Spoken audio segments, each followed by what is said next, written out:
Shalom, shalom, shalom, shalom. First off, giving all honor and praises to the Most High, to his son Yahushua. We the Battle Axes of the Most High, coming to you with another Sabbath class. Shabbat shalom to brothers and sisters that are watching online. Shabbat shalom to brothers and sisters in the field. The name of today's class is Israelite Woman versus the Modern Woman. Israelite Woman versus the Modern Woman. And even like how we're talking with the congregation, you know, brothers and sisters have been seeing it. If you're tuned into YouTube channels where you see many different podcasts, and it's basically, hey, constant discussions about the traditional woman versus the modern woman. You know, and even brothers, you know, brothers, men are really just starting to see in general how far sisters have fallen from that traditional state, you know. And like I said, and that's what the scriptures is all about. The scriptures is all about putting tradition, our traditions, back into sisters. You know, and these are some of the qualities and characteristics that sisters need to be applying. You know, understanding what's going on. How can you make yourself a better wife, a better sister? These things are very, very pivotal for our nation. You know, doing the work, because like I said, it's work that sisters need to be doing in the truth too. You know, us collectively as a nation. That's what these things are about. First precept we're gonna go to, let's go to the book of Romans, chapter 15 and verse 4. You know, tearing down this notion of I don't need a man, I'm a strong, independent black woman. Hey, to a degree, most like God just put it on sister spirits too to raise up. You're gonna watch a video on that. Yeah, Romans chapter 15 and verse 4. If we're going too fast, brothers and sisters, just raise your hand. You get there, read it out. The book of Romans, chapter 15, verse 4. For whatsoever things were written aforetime were written for our learning. So the things that were written aforetime is going into the law, statutes, and commandments, the Old Testament. These things were written for our learning. You know, on how we can grow as individuals, and guess what? Grow as a nation of people. Because that's the mindset. The mindset is to be putting the tribes back together again in the order that the Most High God sees fit. Not on how what you think or how you feel or get emotions involved. We know a lot of times that's the downfall of sisters. You know, putting emotions over the commandments. We're not saying all sisters, but like we said, if it applies to you, they were. You know, we don't. That we through patience. Now we understand it takes time to get to that level, but like we always say, you want to make sure that you're showing yourself a pattern of growth. You always want to be growing and never be backsliding, especially when it comes to this truth. It's easy to backslide, and it's easy to get on a pattern of backsliding. You know, that thing is very, very easy, man, if you don't have a good foundation predicated on Christ and the commandments, understanding what your role is. That's why we're seeing these things all out of whack now. You know, sisters don't understand their roles. Sometimes brothers don't understand their roles. You know, their role according to the Bible. Because whether brothers and sisters want to admit it, these things go hand in hand. A lot of times they want to talk about the traditional woman, where the traditional woman stems from the scriptures. Read on up. In comfort of the scriptures might have hope. That's the hope that we have in. Like we say, the comfort of the scriptures. Like we say, not leaning to our own understanding, but just doing what the Bible is saying. Nothing more, nothing less. Even like Captain Maccabee always say, like we say, sisters tend to get into that trouble and you trying to do what's not required of you. No, I want to do that job. No, the Most High God said, do this job. Give me Jeremiah chapter 6 and verse 16. Because this is what the point is. We're trying to get back to the old ways. And this is the mindset that sisters need to have in this truth. If you don't have that mindset, prayer, fasting, applying the scriptures, and counsel. But we say it's always a breakdown of those four when sisters tend to go off. Jeremiah chapter 6 and verse 16.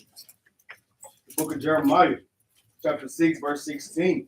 Thus said the Lord, stand ye in the way. In the what? In the way. So the Most High God was always commanding us to stand in his ways. meaning in the law, statutes, and commandments. Read it from the top again, book, chapter, and verse. The book of Jeremiah, chapter 6, verse 16. Thus said the Lord, stand ye in the way and see, and ask for the old path. And do what? And ask for the old path. That's what brothers and that's what sisters must do. Sisters must ask for the old path. This new path that modern sisters are on today, that is not the path that sisters should be taking, man. You know, want to be all out in the streets when the Bible tell you to be a keeper at home. Hey, don't want to be shamefaced. No, seeking all types of attention. No, dressing out of order. You know, hatred amongst each other, jealousy amongst each other. Sisters got to stop that. That's not the mindset to have. That's a new mindset in this world. That's not the old ways. Read that part again. And ask for the old path. You have to ask for the old past, meaning what? Praying to the Most High God that He put on your spirit to do what? Have an Israelite woman type spirit, to put a feminine spirit back on you. Really understanding what these things are. Read on up. Where is the good way? It says, where is the good way? The old paths is the good way. A lot of times our people want to stick to this new path. Oh, that was back then. Now you see the destruction of the sisters. Because you want to do what? Follow the new path. Read on.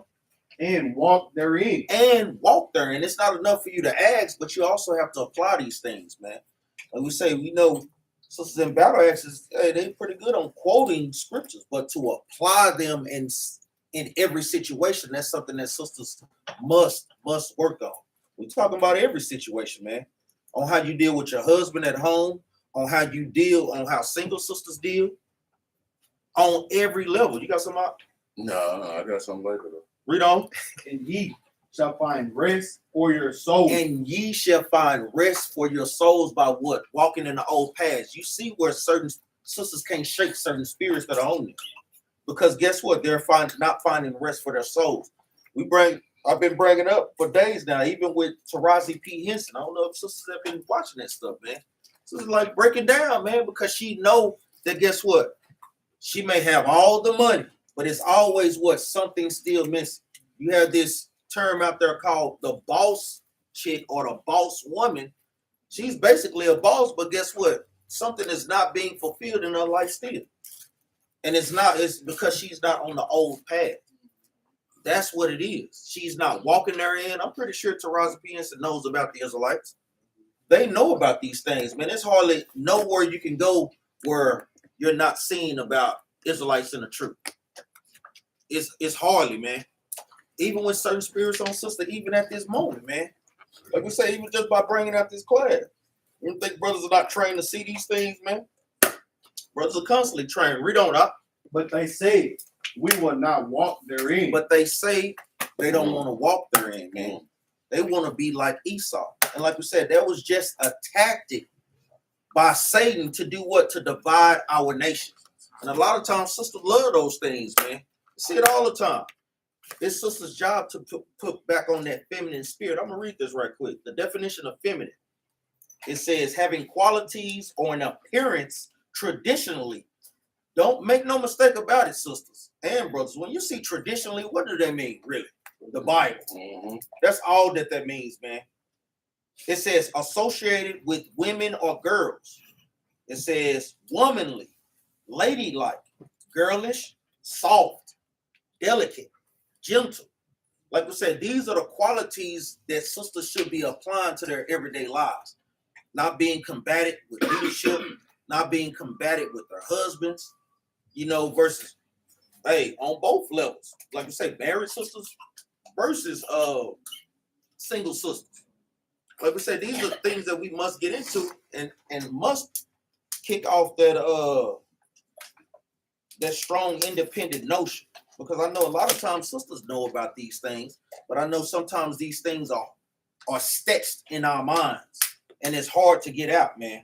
And long-term marriages come from traditional marriages. If you notice, when you look at your grandmothers and the women back then, it was just traditional people. They married, you be like, they were married 55 years. They were married 60 years. And all that goes now. Now, marriage today, with the way we think, it's temporary. It's like, man, how long we gonna be together? give it about 13, some give it about 8. And that's what happens in marriage. That's what goes on now. It's like you said, go back to the old path. Because this new stuff, where's 2023?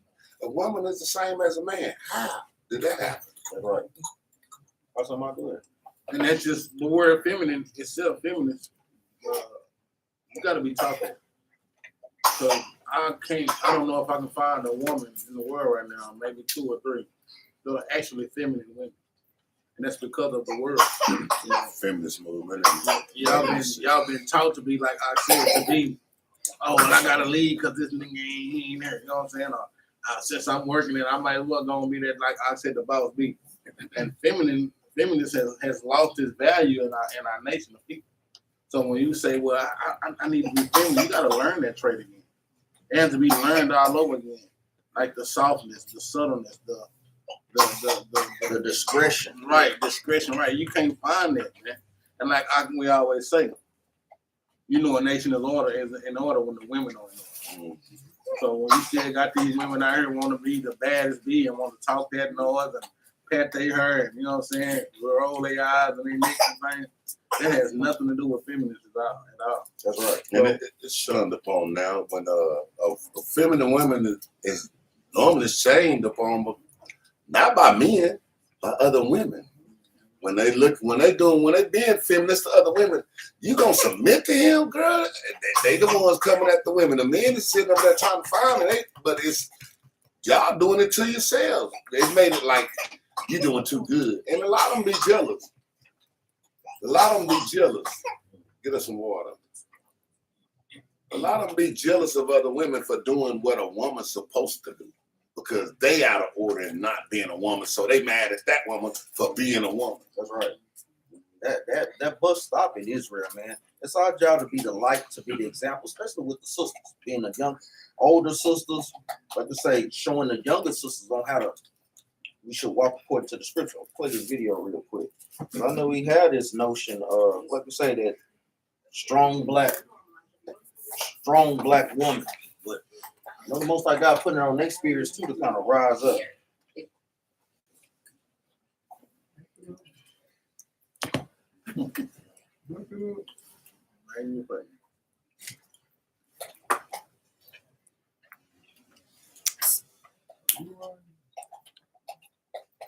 Hold the piece back there. Well, ask you for a precept that you're not gonna have.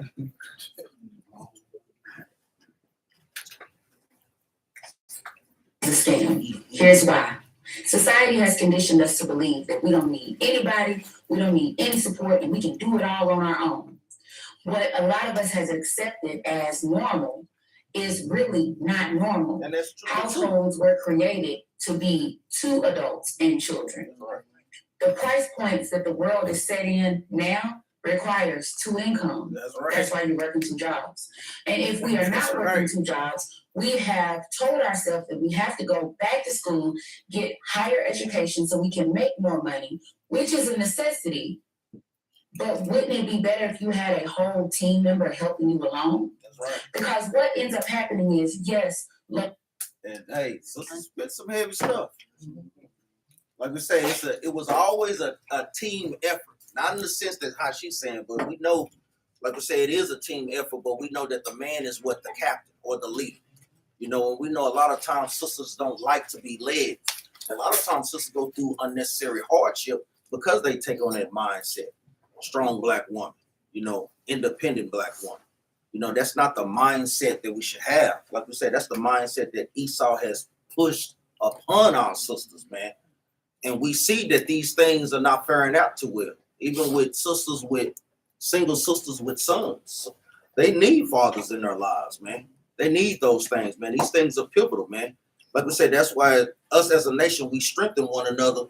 And the Bible is heavy on those things. You watch out, you look out for the widows and the mothers. It was heavy on solidifying family and nation building. Just because that father is not there, guess what? He got 20 other fathers up in the building. You know, even if a father had a single father with church, he got 20 other mothers in the building. Vice versa. of your career is great. Yes, I am so proud of you for getting your doctorate. I am so proud of you for buying the house. No, I do not believe that women should wait to progress in life until they have a man. That's not what I'm saying. But we are so guarded and we are protecting ourselves so heavily away from every man that we miss on a good man. We automatically assume that all Black men are out to get us. And the more you think something, the more you believe something, and the more you see something. So we cut off all men who are not making at least 6 figures. We tell our baby daddies we don't need them because you're not able to pay us substantial child support. So my kids don't need you. And we don't realize that our Black men offer so much more than just their financial provision. They offer protection. They offer guidance. They offer leadership. They offer a masculine energy that absolutely depletes you when you have to provide that. And like we say, Sister Steady, like she bringing up some heavy points. You know, a lot of times when men are not in the house, that masculine spirit got to come from somewhere. And a lot of times, guess what? Sisters are making it hard because you putting on, guess what? That trying to have a feminine spirit, but you got to be hard if you're raising boys to an extent. So that's where you have that masculine spirit jumps in sometimes on sisters. You know, we see these things a lot. You are created to be feminine. Right. You are created to be the nurturer. You were created to be soft and loving. And we are having to play both roles because we are not allowing any man in out of fear that we're going to get the wrong man. And I understand our concern. But the thing is, how do sisters find the right man? By doing what? Properly what? Proving. Properly proven, properly trying a brother. I'm talking about properly, not 6 months. Now, like we say, it's not a time frame on proving one another. But guess what? You want to make sure that you know enough about that brother to move forward with him. Does he have good leadership skills? Does he have a pattern of good works? Does he have a whoremongering type spirit? These are qualities that sisters need to be looking for in a man when proven. Like, brother, how long you been in truth? Brother, do you know scriptures about marriage? Brother, do you know scriptures on what I need to read daily in my life? These are things that sisters need to be proven a brother on. That's why you constantly credit him.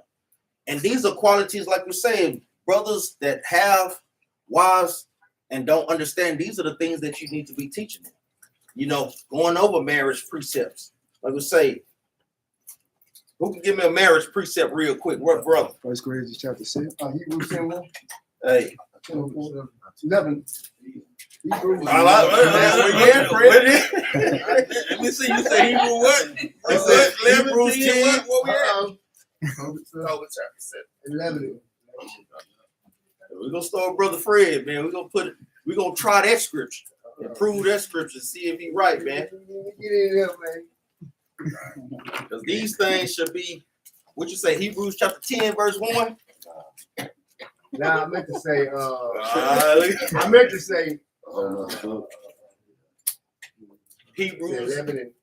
Hebrews chapter 13 and verse 4. Yeah. Precepts like those. Let's get that real quick.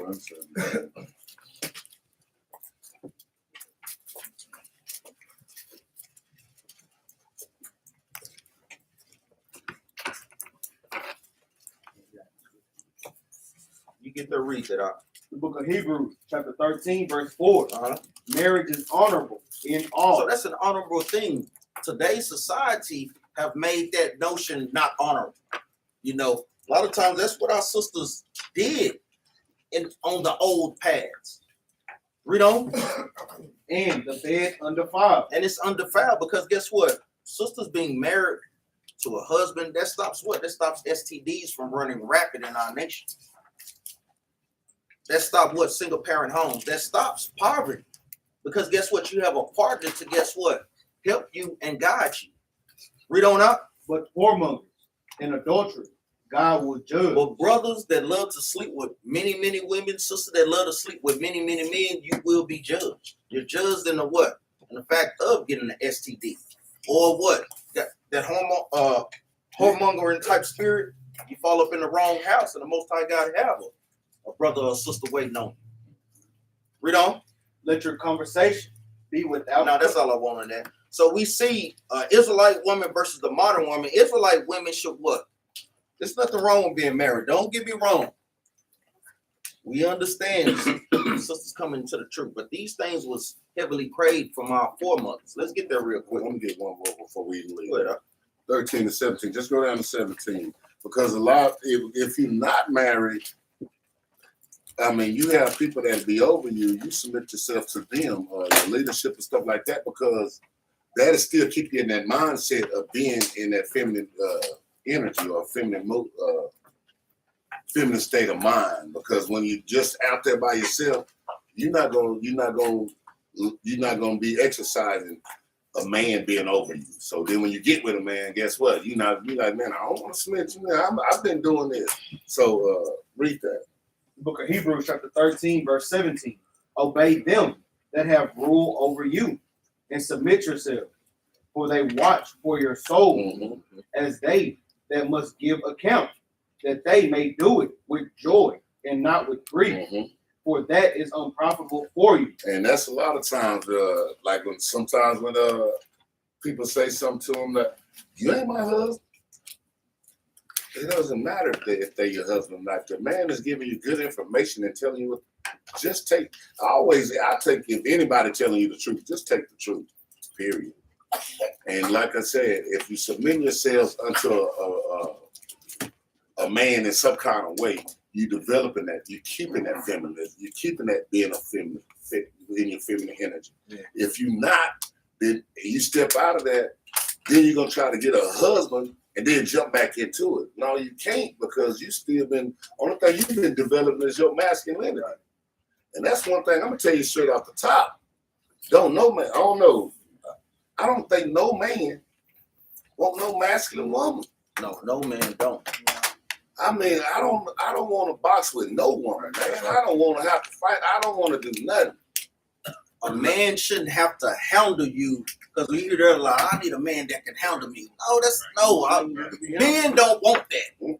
Men want women to already know what they're supposed to be doing, know their submissive role. We shouldn't have to go to Esau's job, then come home and put you in the figure four to handle you. No. We already tired. No, we want peace, and plus y'all supposed to be a pillar of rest. That's something that sisters must meditate on. How can I make my husband's life easier? We're gonna kind of go through these things. Give me 1 Timothy chapter 5, verse 14. You got some up? Oh, man. All right.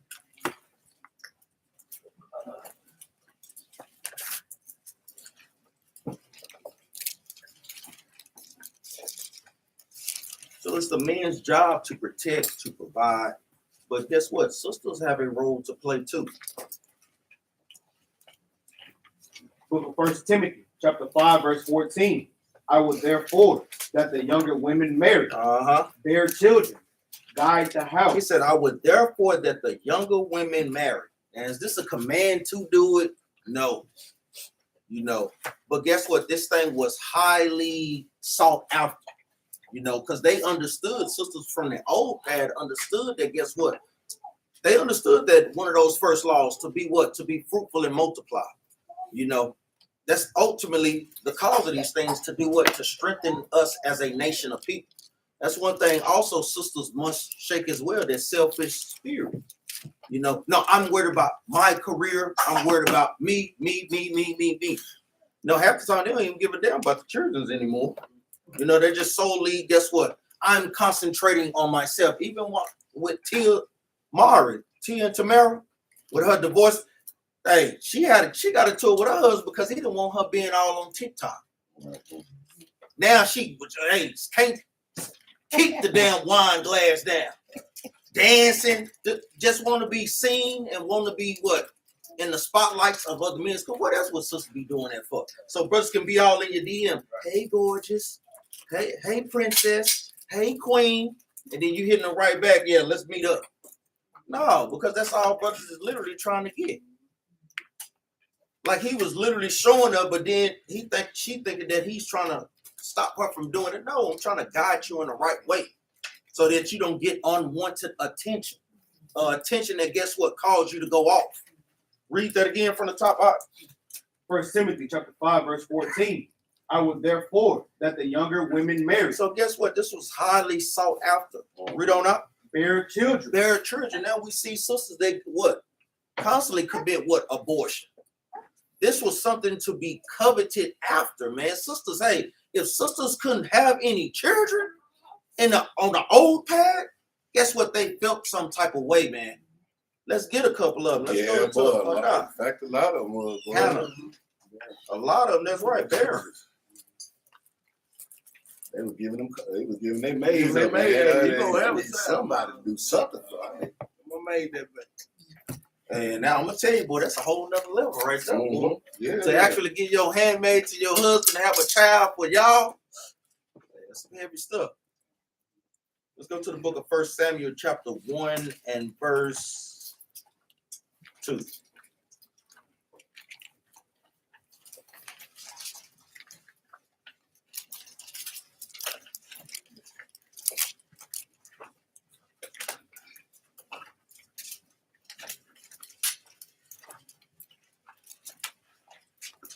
The book of 1 Samuel, chapter 1, verse 2. And he had 2 wives. The name of the one was Hannah, and the name of the other, Benaniyah. And Benaniyah had children, but Hannah had no children. This is going into Elkanah. Read on. And this man went up out of his city yearly to worship and to sacrifice unto the Lord of hosts. So Benaniyah had children, but Hannah, she had no children. Jump down to verse 5. Verse 5. But unto Hannah he gave a worthy portion, for he loved Hannah. But the Lord has shut up her womb. Read on now. And her adversary also provoked her soul. So she had adversaries. What are these adversaries? Other sisters doing what? Messing with her. And he can't have no children. You know, that was something that was very sought after, man, because they understood about, guess what, strengthening our nation in numbers. Like we said, that's why we need sisters, because they mass produce us on a big level. Read on. For to make her fret, because the Lord has shut up her womb. As he did so year by year. Read on now. When she went up to the house of the Lord. So she provoked her. Therefore she wept and did not eat. Because she felt some type of way, man. She felt like she was useless as a woman. Because it's natural for a woman. Those are her natural qualities to do what? Have children. Read on. Then to Elkanah, her husband, to her, Hannah, why weepest thou? And why eatest thou not? Why is thy heart grieved?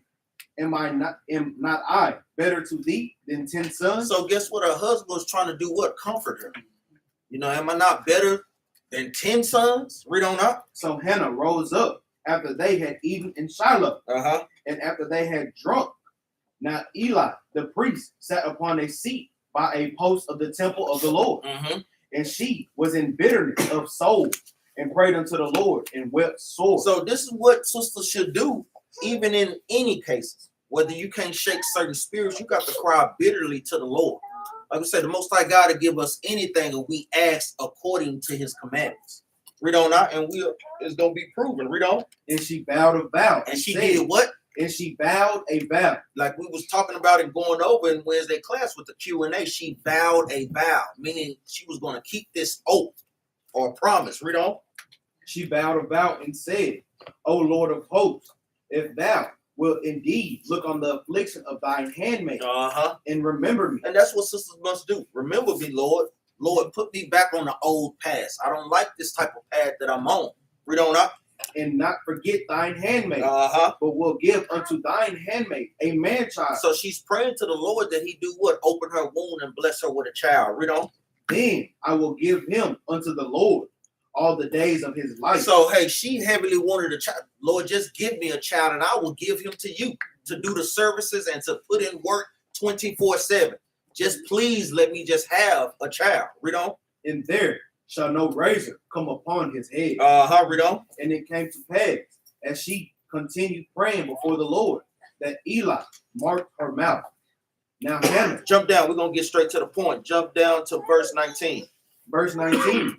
And they rose up in the morning early and worshiped before the Lord, and returned and came to their house to Ramah. To who? To Ramah. Read on up. And Elkanah knew Hannah. So they had sex. Read on. Knew Hannah, his wife, and the Lord remembered. And the her. Most High God remembered her. Remember that vow. Remember that prayer that she sought up to him. Read on. Wherefore it came to pass, when the time was come about, after Hannah had conceived, that she bare a son, and called his name Samuel. So this is going into what? The prophet Samuel, man. You know, one of the mightiest prophets in Israel, man. Read on up. Saying, because I have asked of him of the Lord. Because guess what? She asked of him of the Lord. So we know the Most High God give us these things when we're asking, but you must be in the right spirit when you are asking these things, sisters. Let's go to the book of James. Oh no, yeah, we're gonna go back. Yeah, we're gonna go back.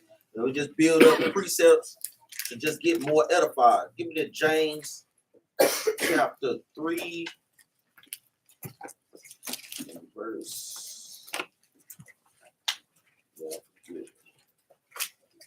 3 and verse.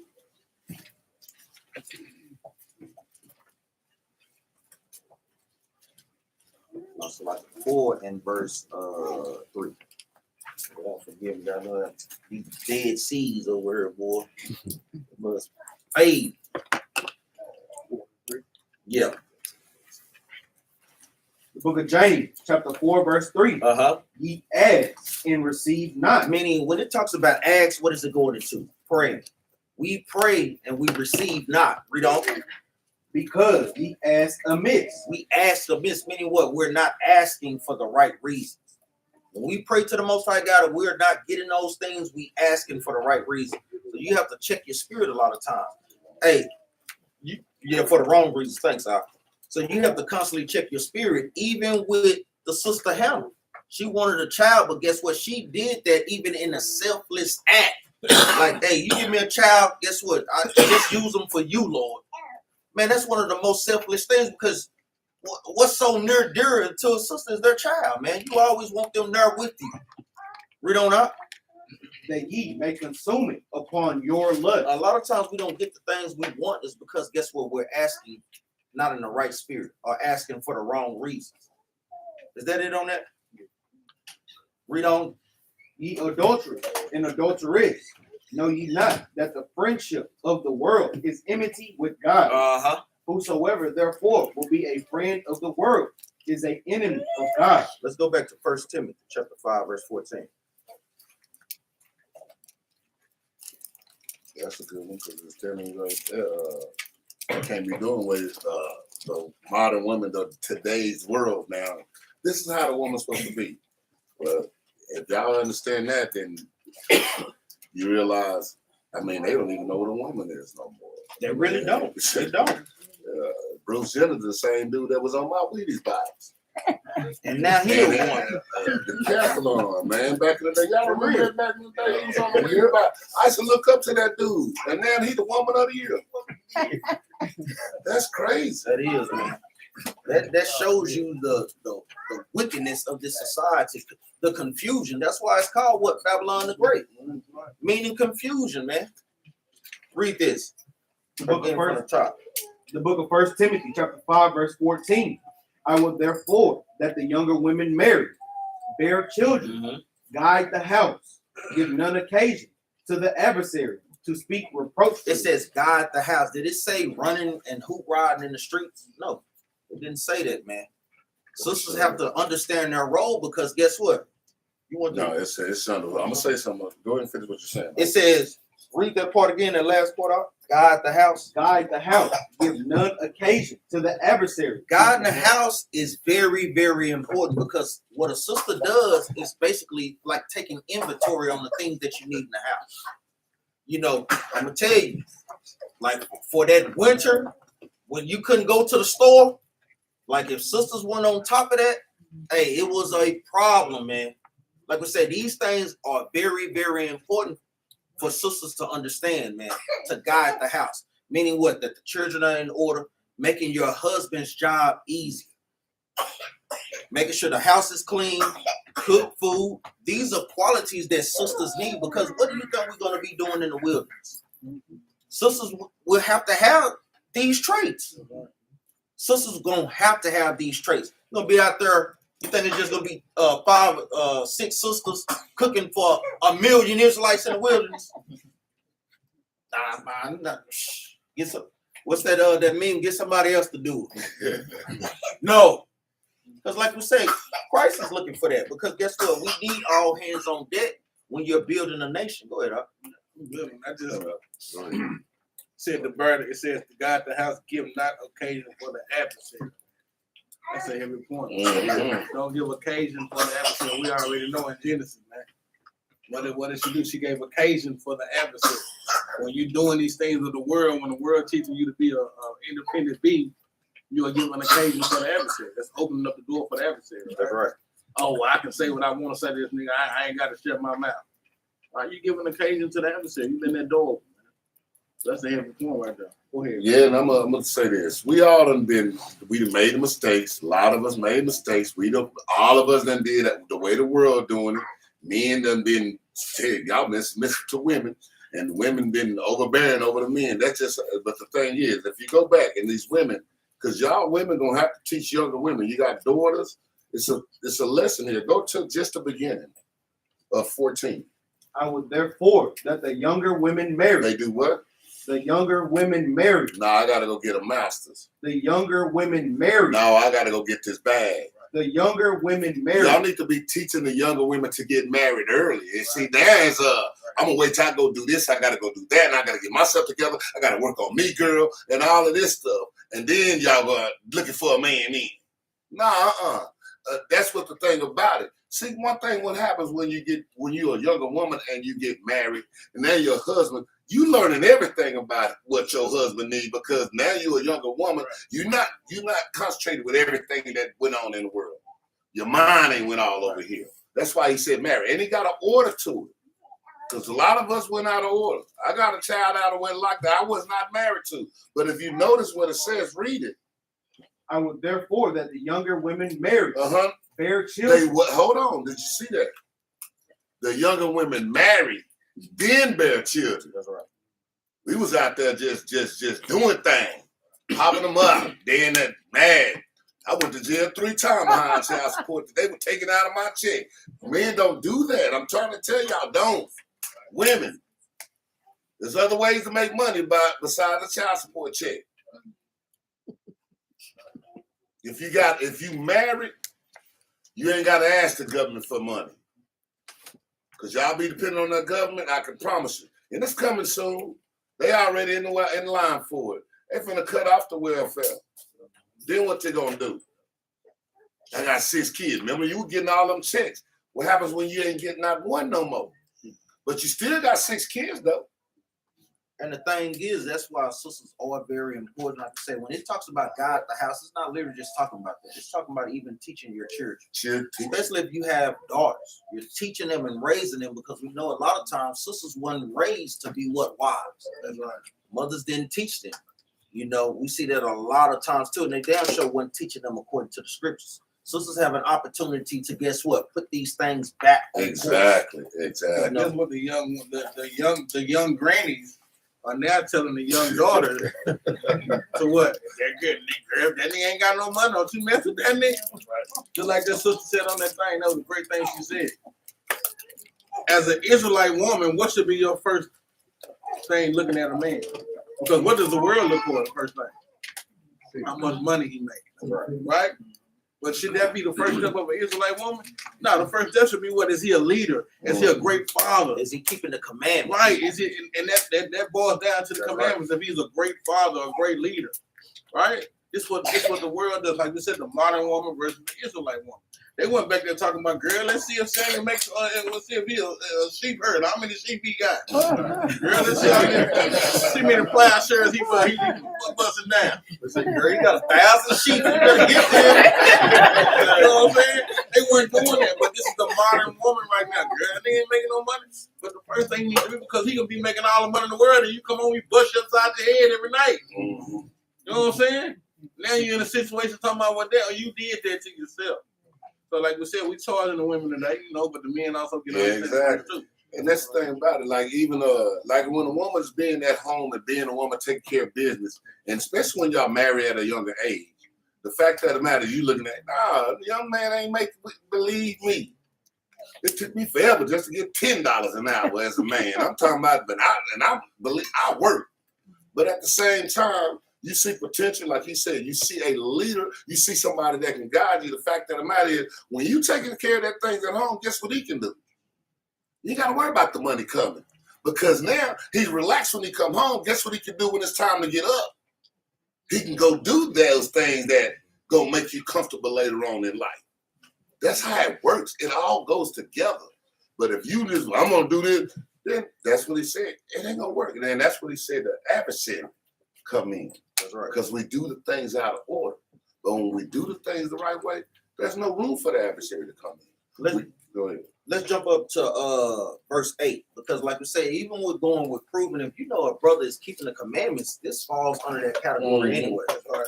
Read this. 1 Timothy chapter 5, verse 8. But if any provide not for his own, especially for those of his own house, especially for those of his own house. Read on. He had denied the faith. He had did what? He had denied the faith. Read on. And is worse than an infidel. An infidel is a what? Is a non-believer. It says he's worse than that, man. So we know, like we said, sisters are proven, brothers, that automatically falls up under the category if he's keeping the commandments. Right. That falls one and the same. We say you have Israelite women, they seek to get married. Then you have the modern woman, they want to be unmarried, independent, and strong. Or married and running it, exactly. You know, Most High God is not dealing with that at all, man. Like we say, the Israelite woman wants to be what? Then what? Submissive. You know, that's something that sisters must pray about, man. Give me Colossians chapter 3, verse 18. The next point we'll touch on. And this stems from the beginning, man. Being submissive.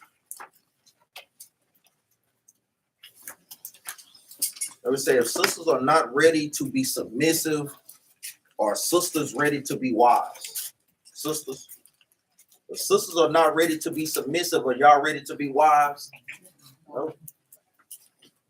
And we know a lot of times, like, brothers and sisters may come into the truth with their wife, you know, and guess what? You have to be patient with her to get to that level, but that's the level to get to, you know.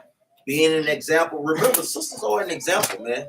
I know a lot of times y'all want to be on the forefront, but y'all don't even understand that y'all really are. Sisters see and mimic everything that sisters do. Y'all know we the light of the world. So just imagine sisters seeing y'all, guess what, dressed in order.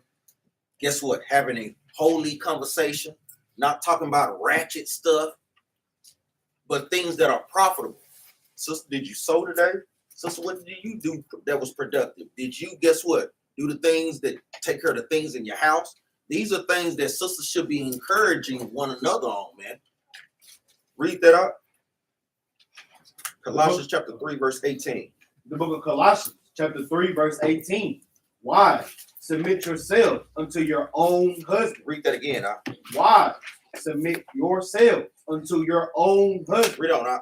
As it is fit in the Lord. As it is fit in the Lord. And that's something that sisters, guess what, must do in becoming a wife, or ones that are already wives. You must, guess what, submit. So, you know, men are different in amongst Israel. So a brother may like this. Like we say, you have to do what's fit according to your husband. If your husband wants you to do that, should you be combating him? No. You shouldn't be combating. Well, I just got a sister. That is your job too, because I know this is the thing. We know it takes two incomes to guess what deal. But does that negate the sister's responsibility? What she still has to do according to the Lord? No, it does not. Like we said, we know that it's not easy, but the Most High God gives y'all that type of spirit to where y'all had that energy. Y'all don't even know where it comes from. If you are doing it in the Lord, you don't want to just make excuses. Well, I just got home, nigga. You fix your own food. What the hell? It's like I'm literally asking you to do that.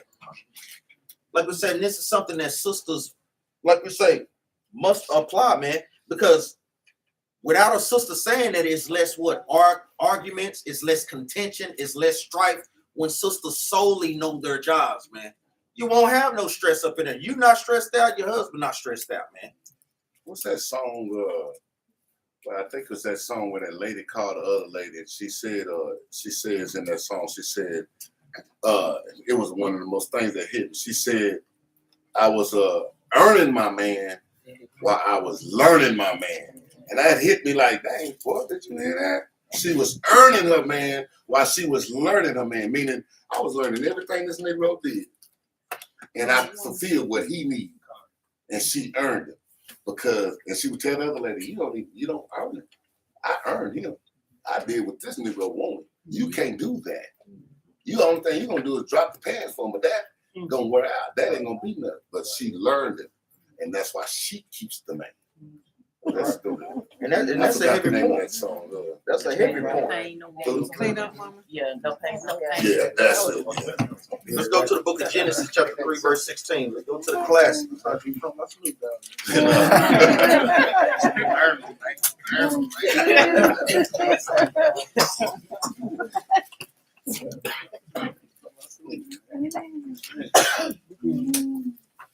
I mean, but hey, Snoop is married. He's been married to sister for a while, man.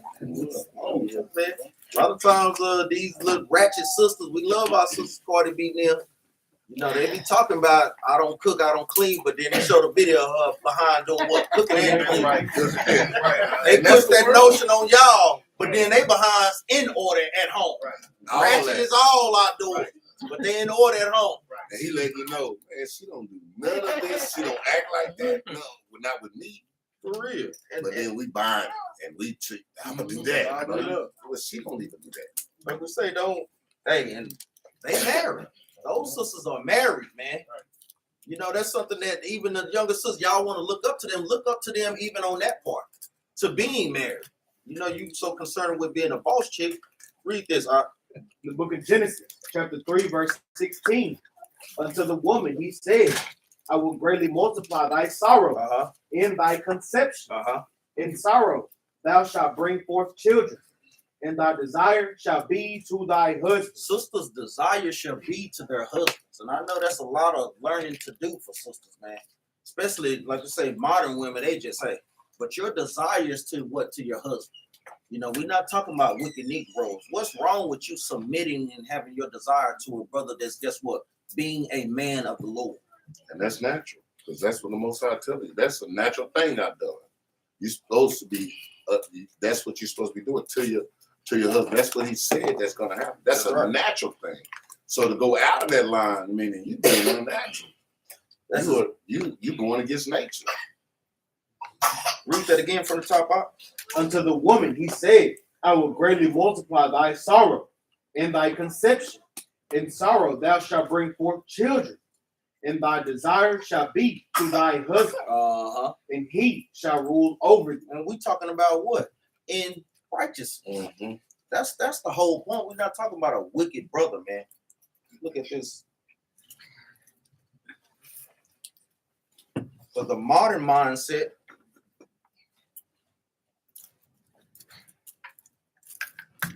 like I say, sisters are not submissive. It's very selective when you say you want a woman to be submissive. Like I'm never going to be submissive to a man. I'm never going to be submissive to a man, but I would be vulnerable. I'm not going to. And that's the thing. Sister dress, we're gonna go, she'll be vulnerable. So sisters, even with this modern mindset, sisters think just because you're submissive that you're vulnerable. Oh, that don't make you weak. That makes you strong. You know, because guess what? You're doing the order in which the Most High God has told you, not being combative.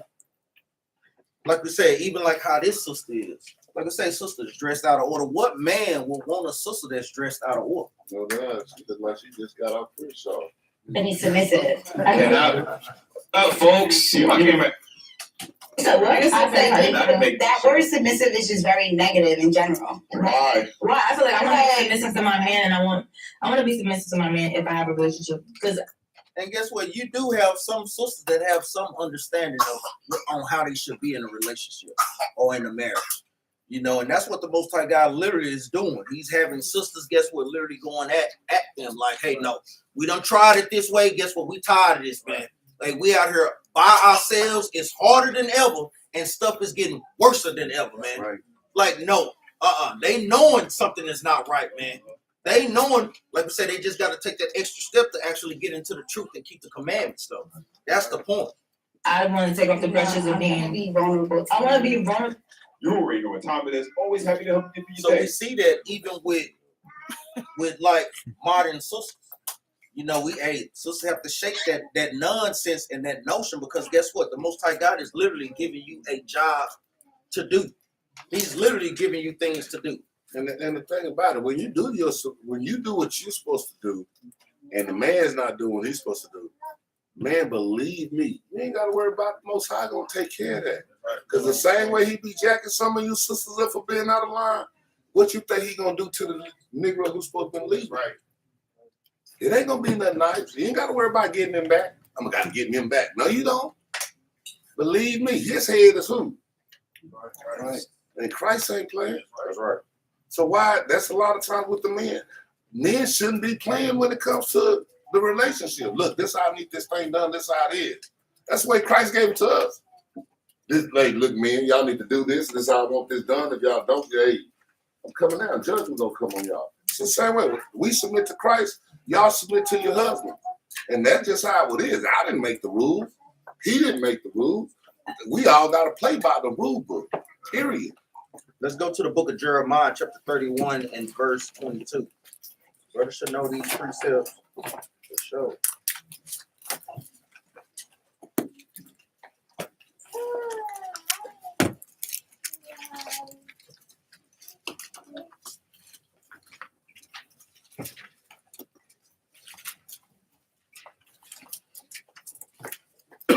Because like we said, that mindset comes with this spirit. Read that out. The book of Jeremiah, chapter 31, verse 22. How long wilt thou go about, O thou backsliding daughter? Because like I said, the daughters have backslid. They have backslidden, done did the moonwalk right out of the commandments, right out of the old ways. Read on up. For the Lord hath created a new thing in the earth. Read on up. A woman shall compass a man. And that's what we get with sisters not being what? Wanting to be submissive. That's a new spirit that the Most High God had put out there in the earth, that a woman shall compass a man. That's why we have this, sister, even with this mindset. Oh, being submissive is negative. How is that negative, sister? Guess what? Men are natural leaders, man. The Most High God had created men to be the leaders. Give me 1 Corinthians chapter 11. Most High God created the man to be the leaders. We're not talking about wicked Negroes. We're talking about brothers that are striving to keep the commandments. Book of 1 Corinthians, chapter 11, verse 3. But I would have you know that the head of every man is Christ. So guess what? Christ is the head of man. We have a head. Even like how we touched on weeks ago. Like we said, we're bidden to the marriage. We have to be submissive to our husband spiritually, which is Christ. So who are sisters not to be submissive to us? Read on. And that the head of every man is Christ. The head of every man is Christ. Read on. And the head of the woman is the man. Read that again. And the head of the woman is the man. And that's the order that, guess what, sisters must understand, man. Like we say, when you have order, everything does what? Goes smooth. When we don't have order, that's what we see the conditions of our people, man. This is the after effects of us not keeping the commandment for thousands and thousands of years as a nation, man. Us out there battling. A lot of times we battle the sisters more harder than the dudes. Sisters that even have fringes on. You know that devil in the blue dress? Devil, I'm talking about, man, say, Them the ones sister on the fight is all the say. time, man. It's all, we get more women want the fighters than the men want. I'm talking about we'll buck up. Why? Because that spirit is out there in the world. Like we say, sisters must shake that mindset. Sisters can shake it by, guess what, being an example. Sisters see enough examples, she know, and it starts to do what? Convict her in her conscience. Like, I know. And subconsciously, sister know they ain't supposed to be acting like that, man. You know, they know that, man. Subconsciously, they know these things, man. You got something? Go ahead. Read that again, up. But I would have you know that the head of every man is Christ, and the head of the woman is the man, And the head of Christ is God. Is who? Is God. So we guess what? That's order. That guess what? We need to be putting back up into our nation. Thanks, sir. Let's go to the book of they that despise. Where are we, my brothers and sisters? They that despise governments. My precept, brother. Ehud, you got that precept? They that despise. Chapter 2. Oh, praise.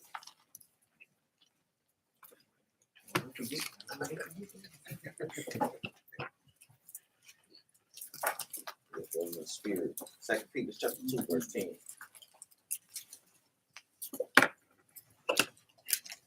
The book of 2 Peter, chapter 2, verse 10.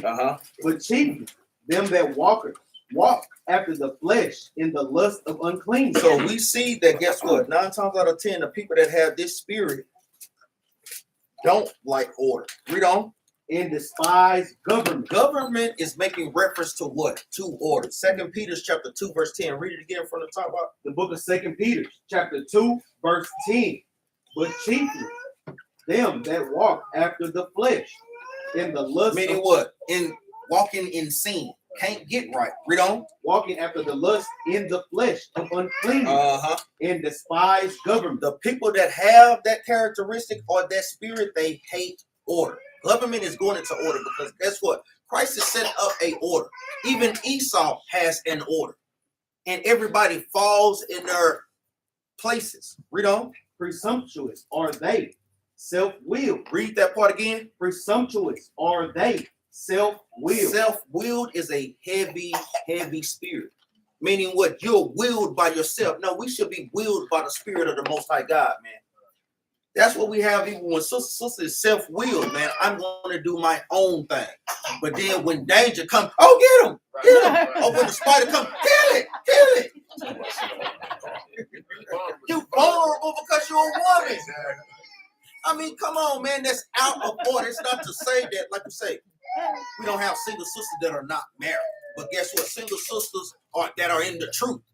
Christ is their protection, man. That's the point. You ain't just self-will, just doing your own thing, leaning to your own understanding. No God, no protection. I mean, this is just total madness, man. Read that again, up. Presumptuous are they, self-willed. They are not afraid to speak evil of dignity. And this is what? Talking about the leadership, talking about what Christ is setting up. Oh, I wouldn't have did it that way if I was there. Murmuring about leadership, murmuring about, hey, because ultimately you're not doing it to us, you're doing it to Christ. You know, so even on that, that's what she's doing. Oh, being submissive is negative. Guess what? That's speaking evil about dignities, man. That's because she hadn't been in so far out of her element, she don't even know what right from left from right. Just totally just out of course, man. And that's what the earth is. Give me that in Psalms chapter 82. When she got that manly spirit on her, you can see that. That's what I'm saying. She throwing up deuces and sea walks and all that stuff.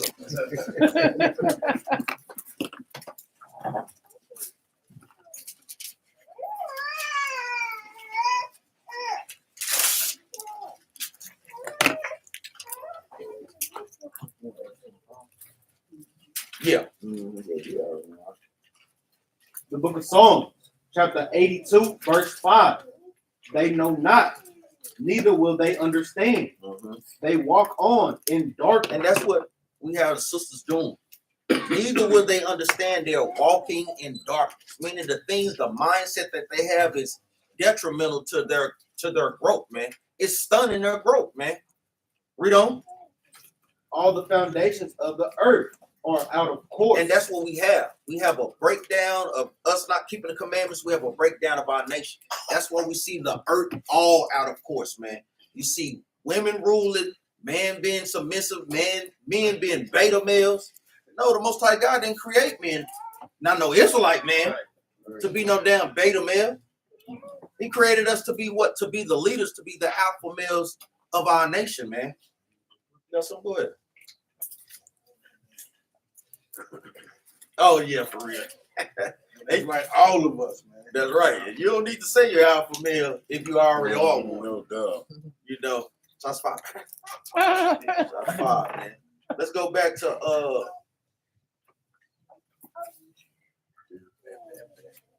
give me Ephesians chapter 5, verse 22. We don't went to some lines to some hyenas. Huh? Y'all know hyenas be hell. And they got an literally alpha female. they got an alpha female. Yeah, Right. right, a male.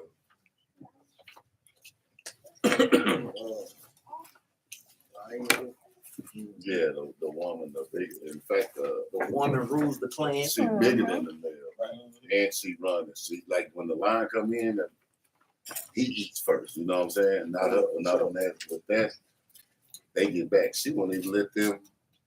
We'll get into that later. I love watching the man. They teach a lot of things. Say it again. I'm go ahead, 20. The book of Ephesians, chapter 5, verse 21. Submitting yourselves one to another in the fear of God. Mhm. Wives, submit yourselves unto your own husbands. Submitting yourself, meaning you're listening to how he's guiding you. Now we know a lot of times sisters have a problem with on how their husband may be teaching them or not teaching them. Of course, it should be a problem with the teaching. I want him to teach. No, sister, let him teach you on how his way is. That's within itself is an argument. A lot of times, if you're not getting, guess what? Sometimes you may have to sit down on it. You may have to meditate on these things, man. And then you'll probably or revisit the situation. But don't negate on how he's teaching. You're just throwing away the baby with the bathwater. Understand the message that he's trying to convey. Understand what he's literally trying to teach you. Well, he didn't say it in a manner that was accepted by me. No.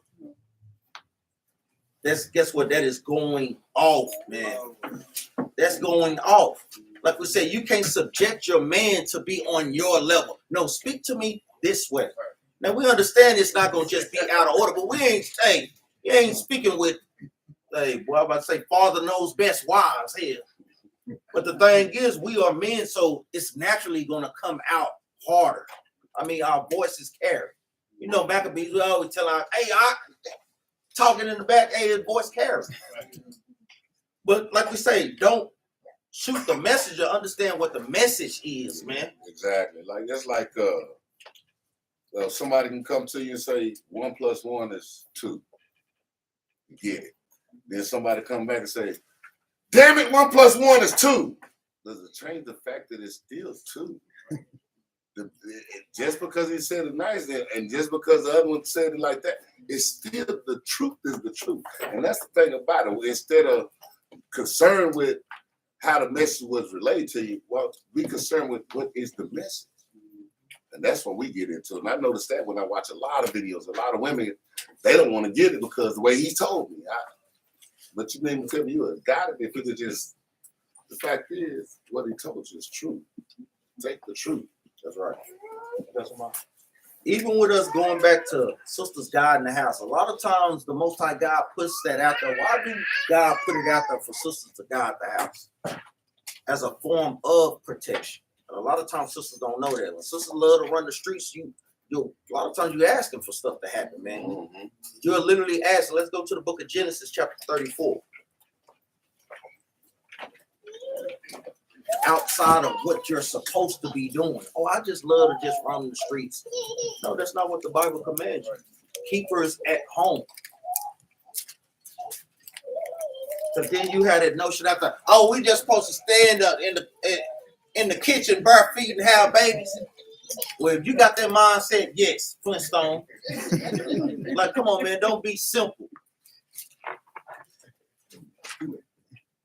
Because they really don't want their role. So sisters will bring that thing up, taking no accountability. Just like I always said, you forget the message. Let me just attack the messenger. Read this in verse 1. The book of Genesis, chapter 34, verse 1. And Dine-In, the daughter of Leah, which she bare unto Jacob, went out to see the daughters of the land. So this is Jacob's daughter, Dine-In. She went out. looking, trying to hook up with the other girls from the other nations, looking to see. Read that again from the top out. In Book of Genesis, chapter 34, verse 1. And Dinah, the daughter of Leah, which she bare unto Jacob, went out to see the daughters of the land. And when Now start from the top, take your time. Yeah, all right. Shechem. Shechem. And when Shechem, the son of Hamor, the Hivite, prince of the country, saw her, he took her and lay with her and defiled her. So her not doing what she's supposed to do, it caused her to be what? It caused her to be raped. At the club. Yeah, that's right. That's a good point. Those are good points. Dressed out of order. Now we're not saying, guess what? Because guess what? If a brother do that, hey, if they don't repent, the Most High God gonna kill their ass. But the point is, if you're doing what you're supposed to do, that won't happen. That's the point. And her security and her safety was at the house. Because she been like that at the house since when she got out. And guess what? It's dangerous out there in this world, man. I don't know why people we so naive when it comes to like, ain't nothing gonna happen to me. Man, I think all the time, when I'm driving from here to back to Grand Prairie, I'm like, man, anything could happen.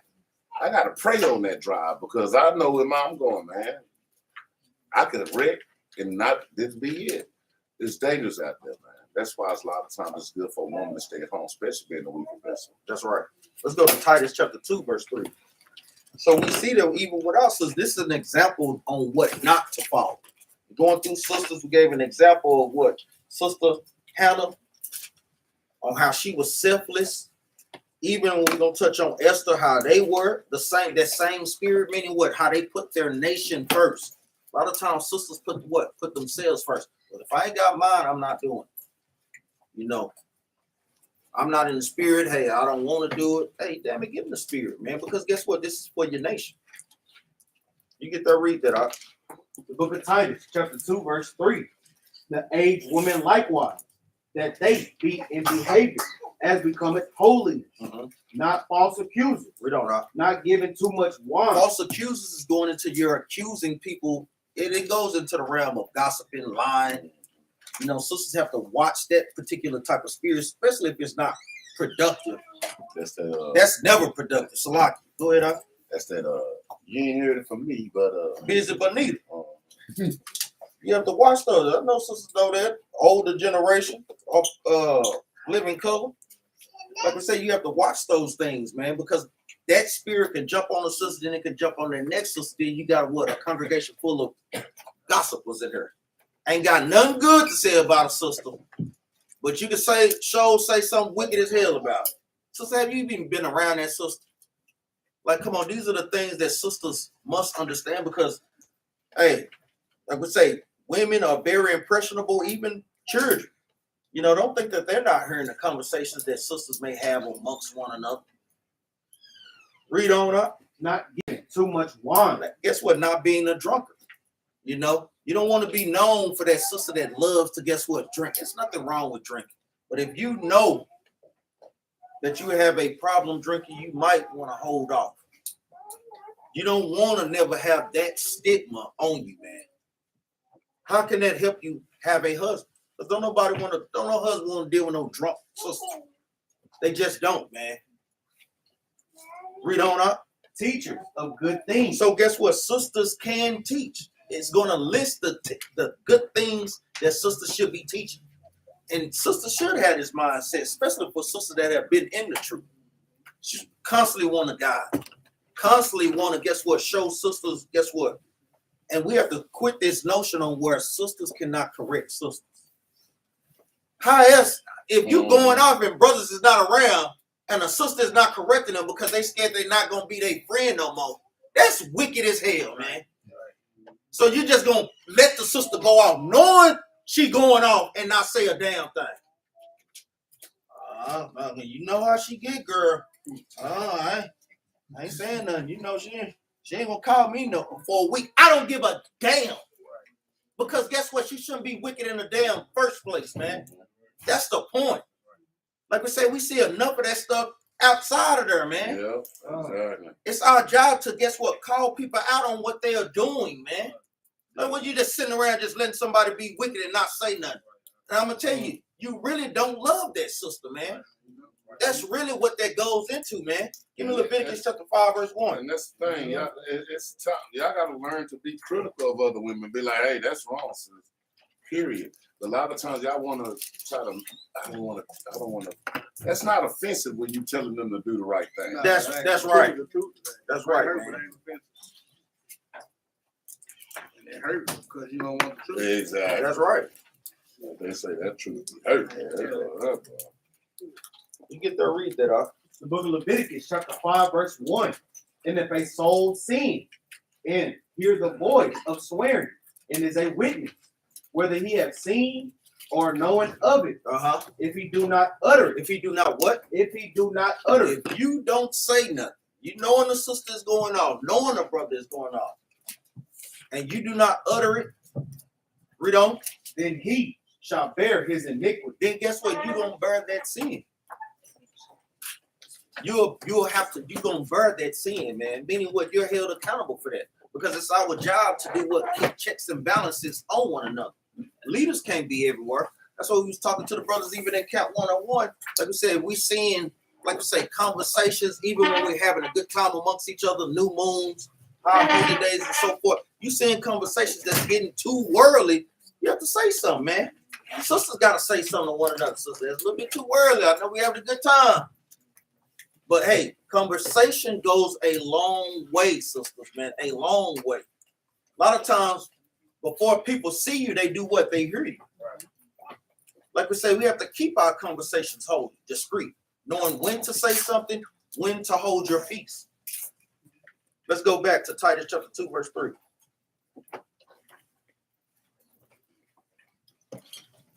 Book of Titus, chapter 2, verse 3.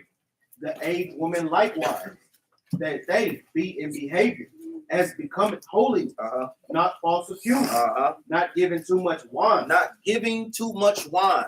Let's get there. Let's go back to 1 Samuel. I'll let precept. Go back to 1 Samuel. See our sister Hannah.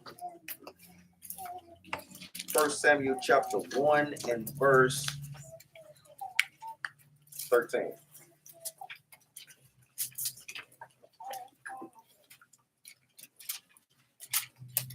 Book of 1 Samuel, chapter 1, verse 13.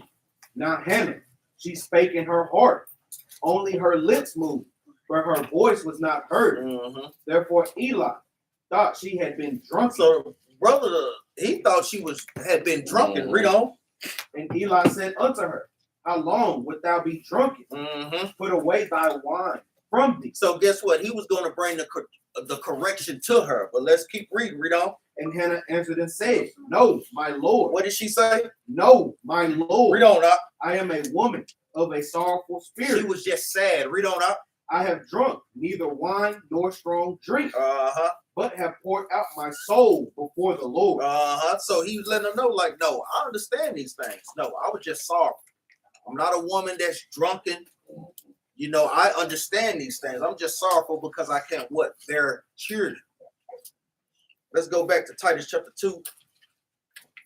And that woman that be drunk, the ones that's out there, I don't know if y'all know men, they look for stuff like that. That's like, right. Boy, that's like when they hunt. Like when they hunt, they don't go and find the strongest thing that they got to fight over. They looking for the most vulnerable thing they can find to make it an easy chase. So when you're out there and you thinking, hey, I'm he going, okay, ooh, here, one more drink, have another. And that it's just that's what they do, man. That you gotta understand, they hunting, and you make yourself vulnerable. Next thing you know, you got the teeth around your throat. Hey. Let's go back to Titus chapter 2, verse 4. The book of Titus, chapter 2, verse 4. That they may teach the young women to be sober. So these are some of the things that sisters should be teaching one another. It's literally listen, teach, hey, you know, not drink, hey, watch your drinking. You know, watch your drinking. Read on up. To be sober, to love their husbands. This is something that must be taught. Married sisters teaching single sisters these things, getting experience from these things as well. Hey, loving your husband. So you know the things that your husband like. do those things. Be submissive unto him. That's something that is very profitable. That's conversations that sisters need to be having. Read on. To love their husband, to love their children. On how to what? On how to love their children. Sisters have to be taught those things, man. That's why we seeing our nation all out of whack right now. Literally teaching them on how to what? Discipline, teach, guide, especially like we said, with sisters that have daughters. That thing is very, very important, man. Read on. To be discreet, chaste, keepers at home. To be discreet, meaning what? Knowing when to hold your peace and when to say something. What's a good example of that? Let's go to our sister Abigail. Let's go to the book of 1 Samuel chapter 25 and verse 3. This is a good example of that, knowing when to say something or when to hold your peace.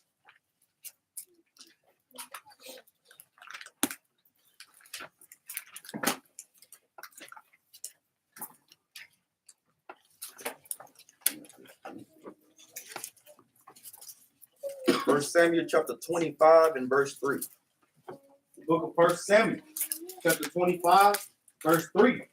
Now the name of the man was Nabal, and the name of his wife, Abigail. So this is Abigail, very great sister filled with wisdom, but she had a what? She had a wicked husband. Husband was wicked as hell. Read it again from the top up. The book of 1 Samuel, chapter 25, verse 3. Now the name of the man was Nabal, and the name of his wife, Abigail. And she was a woman of good understanding and of a beautiful countenance. She says she was a woman of good understanding, man. And these are women that brothers should be, guess what, going out. These are what sisters should be trying to look up to. What is a woman of good understanding? Understanding when and when not to say something. When to, guess what, to put forth knowledge, understanding your seasons, understanding when to say something and deal with your husband on every level, even with sisters within y'all circles or whatnot. Read on. But the man was churlish. It says not only was she a woman of understanding, but we constantly read about how our sisters are what? Very, very beautiful. You constantly read about that. Not just on the outside, but guess what? Even on the inside as well. And there wasn't no twerking going on back then to make it beautiful. No booty shorts and things like that. That wouldn't have made them beautiful. That what made the women beautiful back then. Right? It was their spirit, right? It was their countenance, man. That's what made our women beautiful. That's right. The first beauty, the author beauty, the Most High gave them their first beauty, right? With natural hair, man. Not straight hair. Go ahead, man. Read that. But the man was churlish and evil in his doings. And evil in his doings. Read on up. And he was of the house of Caleb. Read on up. And David heard in the wilderness that Nabal did shear his sheep. And David sent out 10 young men. And David said unto the young men, get you up to Carmel and go to Nabal and greet him in my name. Jump down to verse 10. Verse 10. And Nabal answered David's servants and said, who is David? Read that again. And Nabal answered David's servants and said, who is David? Like David didn't have a reputation for saying. I'm talking about straight killer, man. Like this is somebody you don't want to play with. You know it's always that brother that you ain't.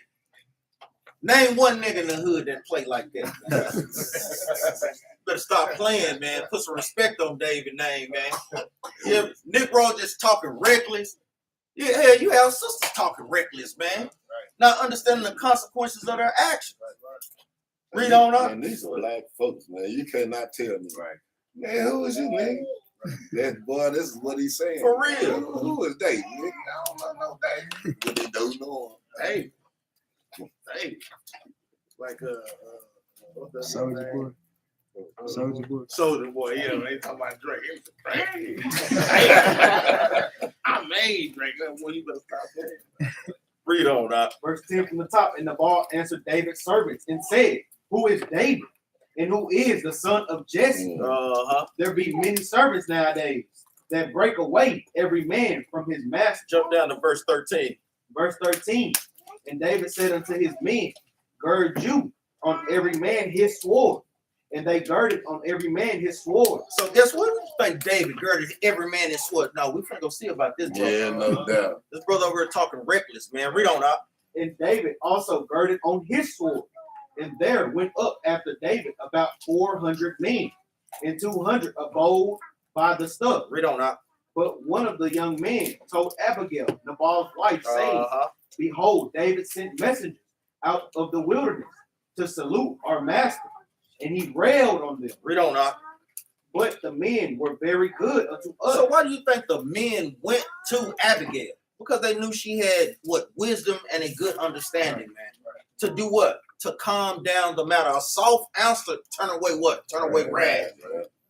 She understood these things, man. Even when sisters are in a situation with their husbands, you know, sisters, who has the last word? Look at it. I don't even want to answer that.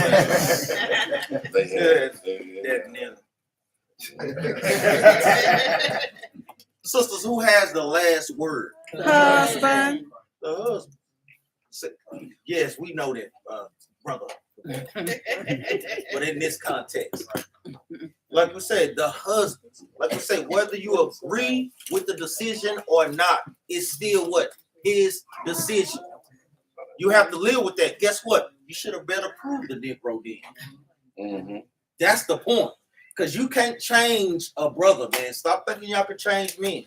And that's what I wanted to say. That's accountability. Because a lot of times, women get with men. Negro ain't no good. Them niggas ain't, men ain't no good. They ain't no good. They ain't no good. You choosing. That's your choice. So if you don't take the accountability for your choices, you can't blame them men. That Negro knew he wasn't no good, but you didn't take the time to see if he wasn't, so you can't blame him. That's right. You got your mind to make that decision. But then that's what we do. We get them and blame them. Same with the men, do the same thing. She ain't. That's your fault. Your decision was terrible. Read verse 15. Verse 15. But the men were very good unto us, and we were not hurt, neither missed we anything, as long as we were conversant with them. Read on up. When we were in the field, they were a wall unto us, both by night and day. And all the while we were with them, keeping sheep. Even gave protection unto them. Jump down to verse 17. Verse 17. Now therefore, know and consider what thou wilt do, for evil is determined against our master and against all his household, for he is such a son of Belial. The devil. Read on. But that a man cannot speak to him. Belial. Can't tell him nothing. But that a man cannot speak to him. You have these particular brothers that what? No, nigga can't tell me nothing. No, nigga can't tell me nothing, man. Who them niggas up there sitting at the table? Niggas can't tell me nothing. On that nag, exactly. You see these things, man. You had that same mindset. Even with the sister, nigga can't tell me nothing. No, you cannot have that mindset being in this truth. Brothers or even sisters, especially both. Because like we said, we're guiding our lives by what? By the scriptures. That's you leaning to your own understanding, bro. Like we say, most like God put us amongst each other to hold each other accountable. You know damn well you ain't gonna hold yourself accountable, man. But no, you're going out, brother. I get right tomorrow. Tomorrow turn into next week. Next week turn into next month. Next month turn into next year. That grace can run out. No. Yeah. Read on up. Verse 18. Then Abigail made haste. What did she do? Then Abigail made haste and took 200 loaves and 2 bottles of wine and 5 sheep ready dressed and 5 measures of parched corn and 100 clusters of raisins and 200 cakes of figs and laid them on asses. And she said unto her servants, Go on before me. Behold, I come after you. But she told not her husband Nabal. Because guess what? She did those things that they could have been put to death, man. Literally put to death. And that's what it's saying right there. When she said Abigail made haste, man, Abigail got in a hurry to get this thing straightened out. She didn't wait later on to get, I'm going to wait. No, Abigail got in a hurry to get this thing straight for all of us be on. That's right. Let's go to the book of Sirach, chapter 26.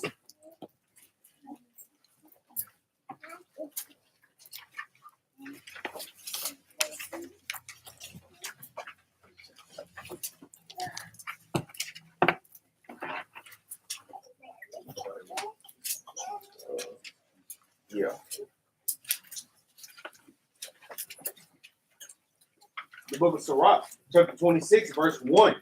Blessed is the man that hath a virtuous wife, for the number of his days shall be double. Shall be what? Shall be double. Because I'm gonna tell you, she saved his life that day, man. She saved him, man.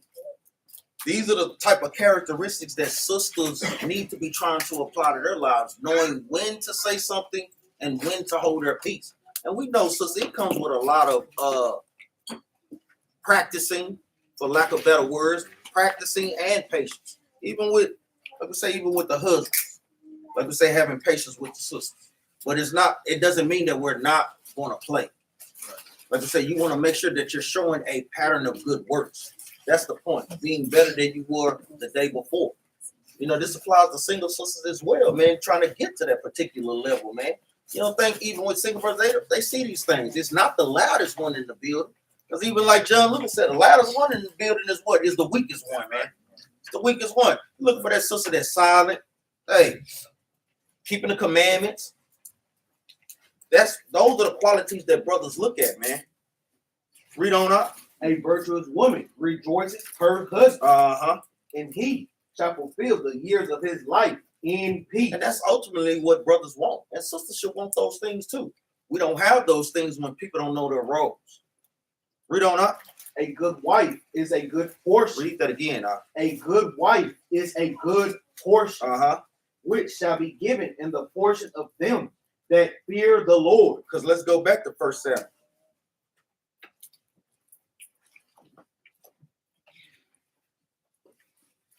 Because we know ultimately she was a righteous sister and Nabal was wicked, but what happened? What eventually happened?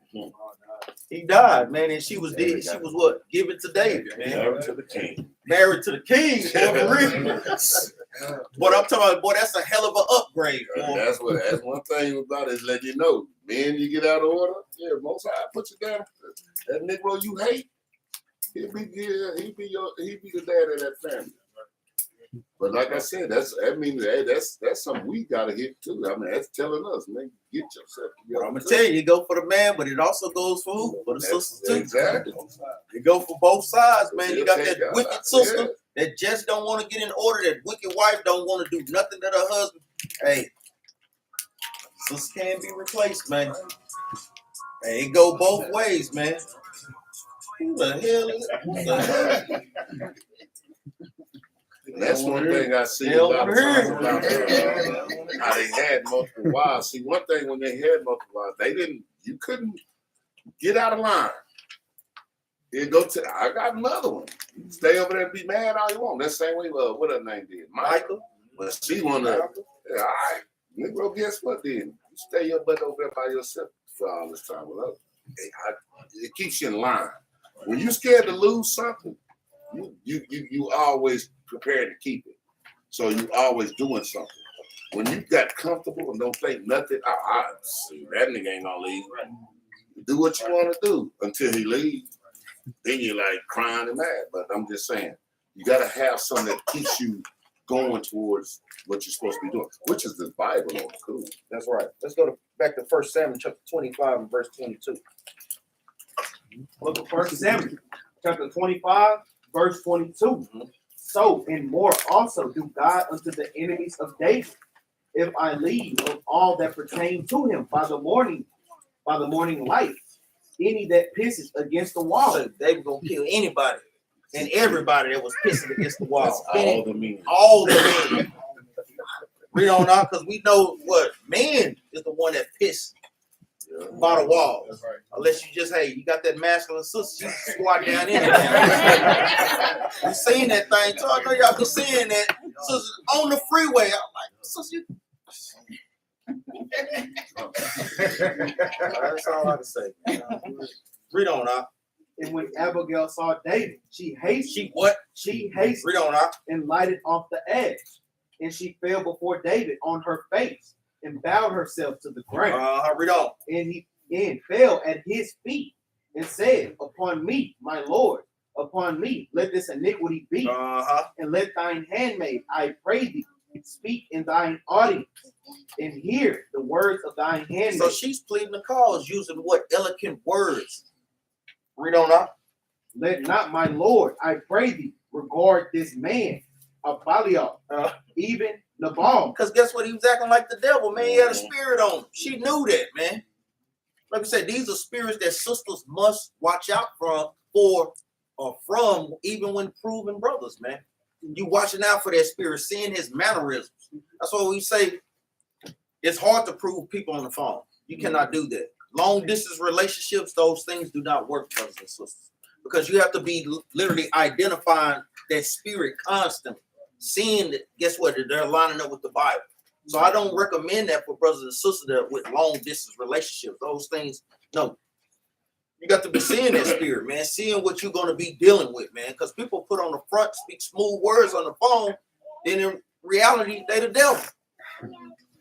Read on. I'm going to tell you too, boy. This thing could have went a whole nother way. I'm talking about quick. She could have been like one of these women in Oak Cliff women. And be like, well, bring it on in, David. And you like, come on, bring it on. I got my knee. I got a little too much right now. Don't put me in that situation. This is David, remember, right? Don't talk to him like that. We got women, it could have been a whole nother way. Oh, as a matter of fact, brother, in the spirit, we finna show you one of these damn women. I'm praying. I'm telling you, boy, these women today, boy, they'll put you in a whole heap of trouble. Now look at this wicked stuff. We stopped at 25. Yeah, we're gonna keep going. Yeah, because I want to get that definition. I want y'all to hear this definition. He's not toxic to me. Is he toxic to his wife and his kid? Absolutely, because he's not being to me. Is he toxic to his wife and his kid? Absolutely, because he's not being. Why are you dealing with a nigga like that, son? Would you want to I'm talking about say went from 0 to 1,000. Real quick. Now, did y'all hear what she said? She was dealing with a what? A married man. So a brother was saying, why would you even deal with a man like that? You know she was convicted in her spirit. Because she knew subconsciously that's not right. That's why she had that outburst. You see that demon come out on her, man. You see those things, man. I'm talking about just straight wicked as hell. He's not toxic to me. Is he toxic to his wife and his kid? Absolutely, because he's not being. Why are you dealing with a nigga like that, son? Would you want to participate or condone in this man cheating on his wife when you know the hurt and pain that comes with that? No morals, no. No, none of that. And we literally see the spirit that's on that sister. Let's go to the book of Sirach. Oh, what we got in 1 Samuel. We see that dark countenance that come upon sisters in that type of wickedness, man. You can see it from a mile away, man. That also goes into putting on femininity back on. And you can't hide it because it's gonna come out. I can promise you that. You think you got it, but no, it's gonna be a time. It'll come out. Sirach chapter 25 and verse 16. Book of Sirach, chapter 25, verse 16. I had rather dwell with a lion and a dragon than to keep house with a wicked woman. Read on. This is the point. The wickedness of a woman changes her face. Read that part again. The wickedness of a woman changes her face. Now that was the prime example of that, man. See the wickedness of that sister. She went from 0 to 1,000, man. Talking about faster than a damn Bugatti, man. I'm talking about instantly, because she knew she was wrong as hell. And these are the qualities that sisters should be, guess what? Praying that the Most High God don't put on them. Praying that they don't get, man. Because of, guess what? Secret wickedness or secret sins. Those things will be brought out. You can see the countenance on sisters' faces, man. You think when Capt is up here, we literally examining brothers and sisters when they come through the door. Whether brothers and sisters know it or not. We're examining spirits up in this thing, man. That's constantly what we're doing. That's watching out for the flock. You see sister in the spirit today. See your brother in the spirit. Brothers generally don't have that particular type of thing to a degree. You know, but we know sometimes those things can be prevalent amongst sisters. And it can change your countenance into that dark looking like you've been smoking 1,000 cigarettes. Y'all know when people smoke cigarettes, that dark look that they have on their eyes, we can literally see those things when people stop smoking weed and so forth.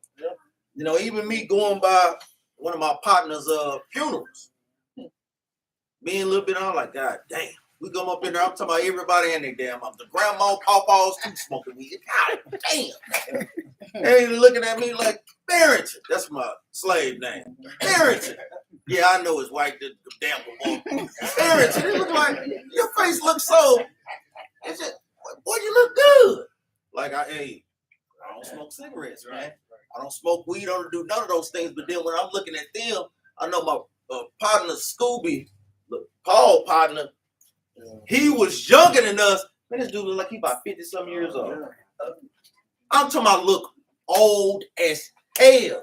I'm like, boy, you ain't doing nothing but smoking Newports and cigarettes. That's all the world doing today, period. Yeah, you right. I work at the gas station. People come to the gas station 17 times. And I be like, damn, y'all gonna smoke that much? Just buy the whole bag. Let me get 2 packs of come back 3 hours later. Let me get another pack. Let me get 2 more go. Like, God damn, what is y'all smoking your life? You ain't high enough.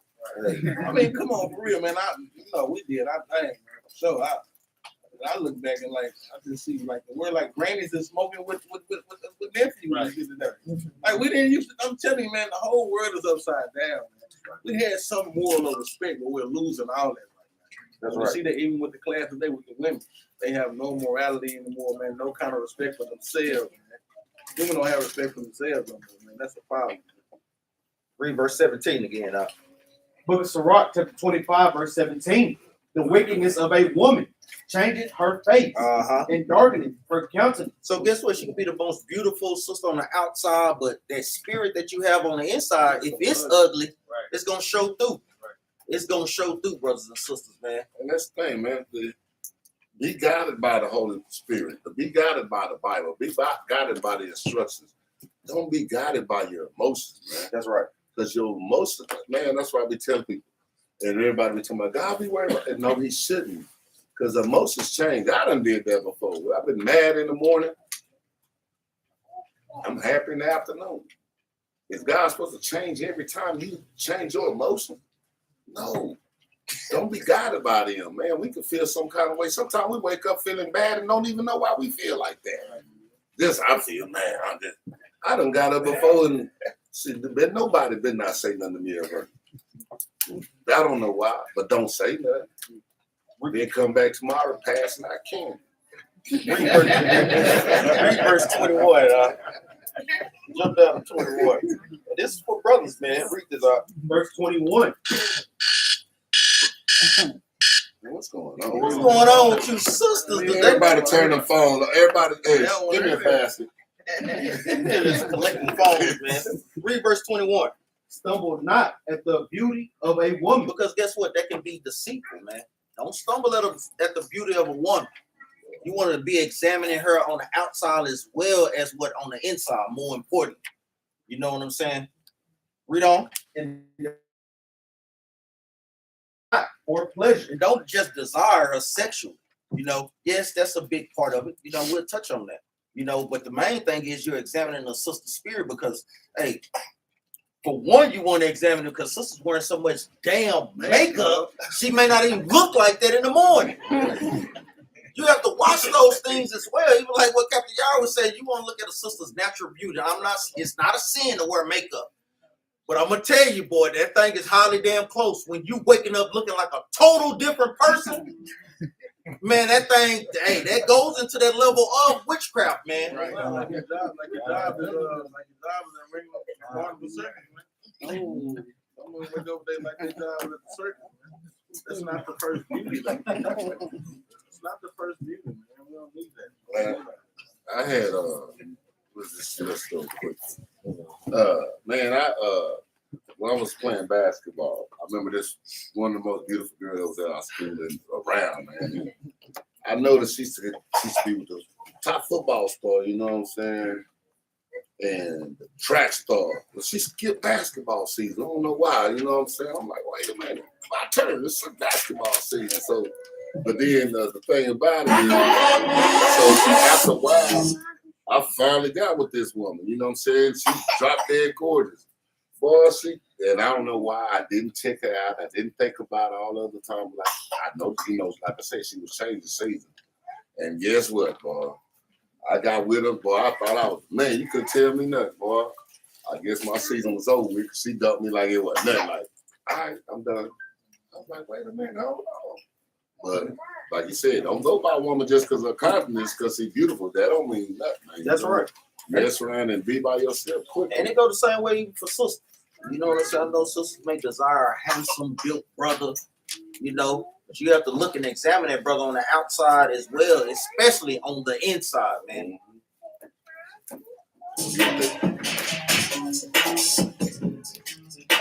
Oh man.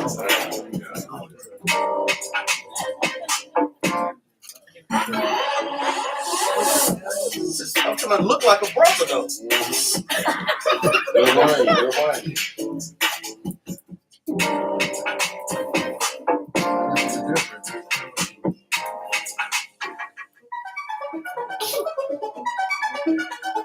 I'm talking about changing the whole code.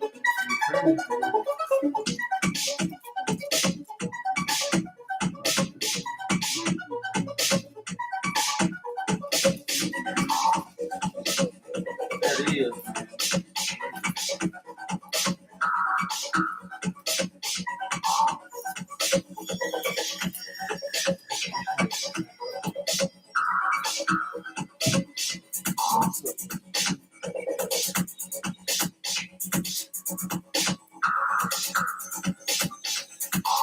Okay, that's just too much, man. But you be mad in the mud.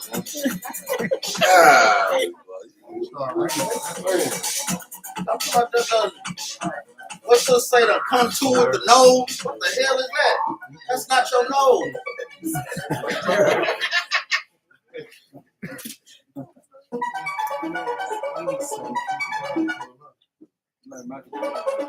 Look at that, man. Since just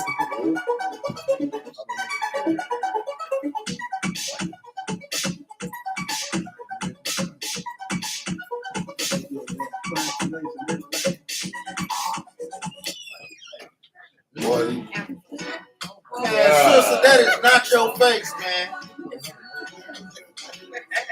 Sis. if y'all men to think y'all in one, boy, baby wipe change your life, man. You get a baby wipe, boy, your whole life change in this morning, man. I'm trying to tell you. You be talking about, why you don't take no shower? And sisters, don't be trying to take no corners out there. Man, y'all look good. None of y'all can look good without all that, man. Do not do that. Man. Yeah, man, if you got to do all that, just wear a head wrap and wrap it around your face, too. Let's go back to 1 Samuel 25. In verse 25.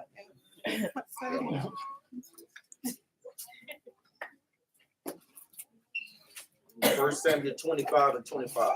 The book of 1 Samuel, chapter 25, verse 25. Let not my Lord, I pray thee, regard this man of Belial, even Nabal, for as his name is, so is he. Nabal is his name, and folly is with him. Mm-hmm. But I, thine handmaid, saw not the young man of my Lord, whom thou didst sin.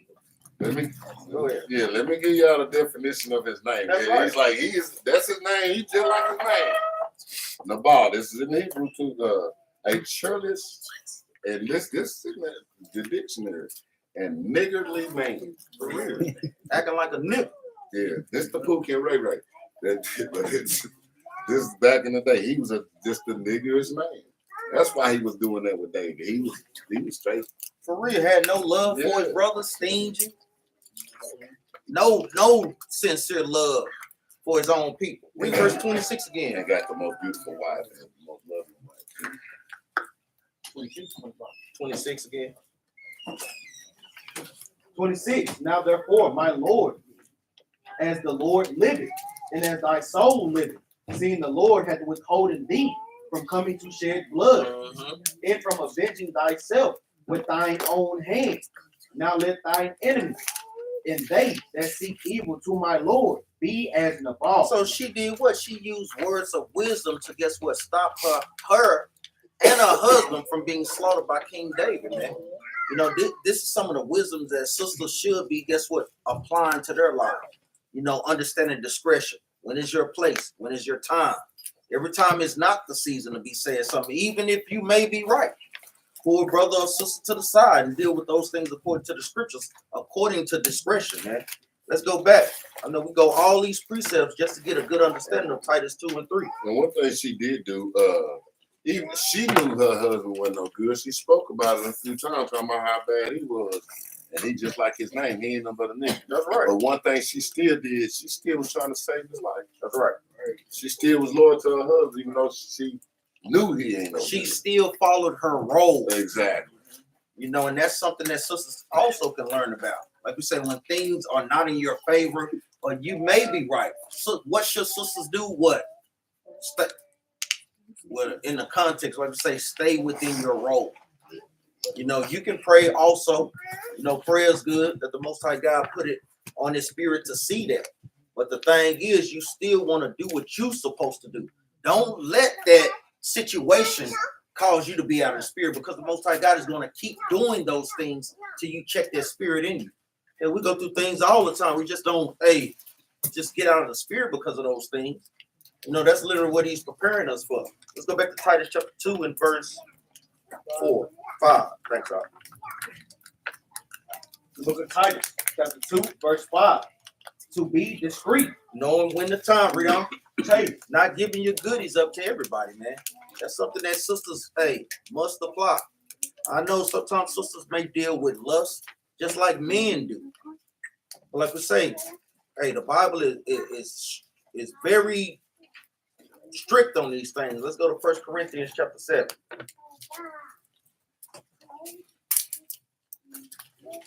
In verse 2, we just get straight to the point.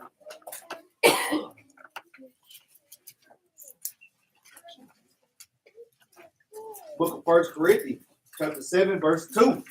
Nevertheless, to avoid fornication, let every man have his own wife, and let every woman have her own husband. It says to avoid fornication, meaning what? Sexual sins. What is that new? Read that again out. Book of 1 Corinthians, chapter 7, verse 2. Nevertheless, to avoid fornication, let every man have his own wife, and every woman have her own husband. Yeah, keep reading out. Let the husband render unto the wife due benevolence, and likewise also the wife unto the husband. The wife have not power over her own body, but the husband. And likewise also the husband have not power over his own body, Because I'm gonna the tell you, even with that, that's why it is very important, because we know sometimes sisters deal with sexual desires.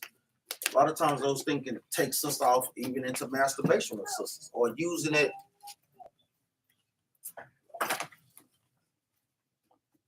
Glorilla talks about becoming addicted to the rose. Went through a breakup months before, and so like I just started using this rose, and like I was using it so much, like probably twice or three times a day. And it's like I could be in the kitchen cooking, and I just start having an orgasm. I give me the food and everything. I forgot I had a party with my friends one time. They were like, "What's wrong with you?" I just had to tell them because I just kept leaving out because I would cook some fish spaghetti.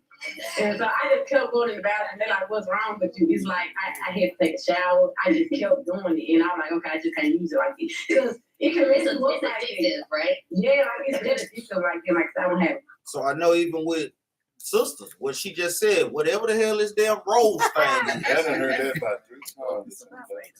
don't do that. Because even like how she was saying, I tell you, you take it from brothers that have masturbated. Like I say, eventually, because hey, like I say, we grown up here. This is the truth. Doing those things, yeah, that's right. But you know, it's addressed to the sister. But like we say, eventually, you steady using it, it's gonna make you want the real thing. Eventually, that makes you do what? Go out and fornicate. Even with brothers with masturbating, brothers shouldn't be doing those things because that goes into a realm of what? Lasciviousness or strong sexual desires. You know, now that's not good enough to just have just milk. No, I got to take it to the next level. No, I need 2 women. No, I need 3 women at one time. No, those things take those things to a heightened level, brothers and sisters, man. That's why the Most High God is literally giving us the understanding on what? Not fornicate or if you're dealing with those things, like you say, it's a spirit you have to pray. Like you always tell, what brother wasn't addicted to porn? I was addicted to porn, but guess what? Me applying the commandments, we stop those things, man. You know, and not afraid to say those things as well, because we use that as an example. Yes, even leaders have dealt with things, man. You know, we have dealt with things. Like we said, we know we can overcome these things because guess what? We're living proof.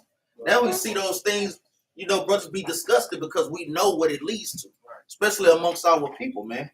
You know, you can overcome these things just like sisters can overcome these things. Put that damn rose if sisters have it. You know, my Battle Axe sisters ain't got that damn thing up in that drawer, right? Right. You know, you have to put it down. Hey, listen to sister. Let's say put it down, baby. Read verse 2 again, up. 7 and 2 again from the top up. 1 Corinthians chapter 7, verse 2. Nevertheless, to avoid fornication, to avoid sexual sin, let every man have his own wife, and let every woman have her own husband. So that's what these things are for brothers and sisters that do deal with that, man. But even that comes with a proving process too, though. You just take it any man that you see off the damn streets. No, come on. Don't be simple about these things, man. Let's go to, you got something? Got something up? No. Let's go to, like we say, we see sisters aborting. Let's go to the book of Exodus, chapter 20 and verse 13. They said it pained our sisters when they couldn't have babies. Now our sisters have babies just to kill them. You know, like we said, these are all trickeries and wiles of the devil to do what? Separate us and destroy us as a nation. It's the same tactic that they had back in Egypt. Like when they was doing what? Let the little girls live, but kill off the males. It's the same tactic. They're literally trying to stop the 144,000, man, on a deeper level. You get that? Read this out. The book of Exodus, chapter 20, verse 13. Thou shalt not kill. Thou shalt not commit adultery. Read that again out. Thou shalt not kill. Thou shalt not kill, man. That thing is heavy, man. Because we see sisters aborting more babies constantly, man. Like we say, saying it's their body. You know, if sister was an Israelite woman, she wouldn't have that mindset. That's the mindset of a modern woman. Like we said, you're literally killing. Well, it's not a baby until such and such time. That's not what the Bible says, man. Let's go to the book of Jeremiah. Yeah, but we had more babies than we had killed during the slavery time, the transatlantic slave trade. That's crazy. Yeah, you already know. Out. We